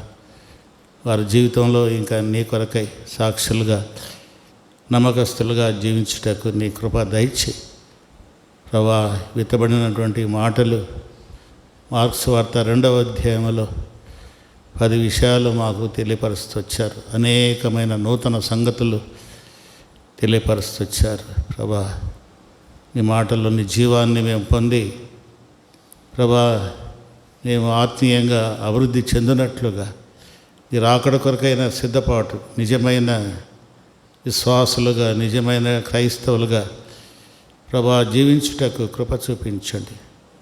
కాగా ఎవడైనా క్రీస్తునందనేడు వాడు నూతన సృష్టి, పాతవి గతించెను, ఇదిగో క్రొత్త వాయనండి. క్రొత్త జీవితంలోనికి నడిపించి నీ నామనకే మహిమ ఘనత ప్రభావం కలిగేసుకోండి. నీ దయగల హస్తాలకు అప్పగించుకుంటా నీ బిడ్డ వెళ్తున్నారు, తోడుగా ఉండమని యేసు నామమున ప్రార్థించి వేడుకుంటున్నాము తండ్రి, ఆమేన్.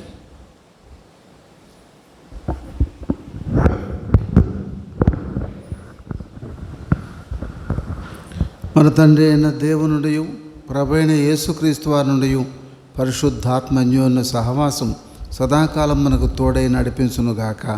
ఆమేన్. Praise the lord.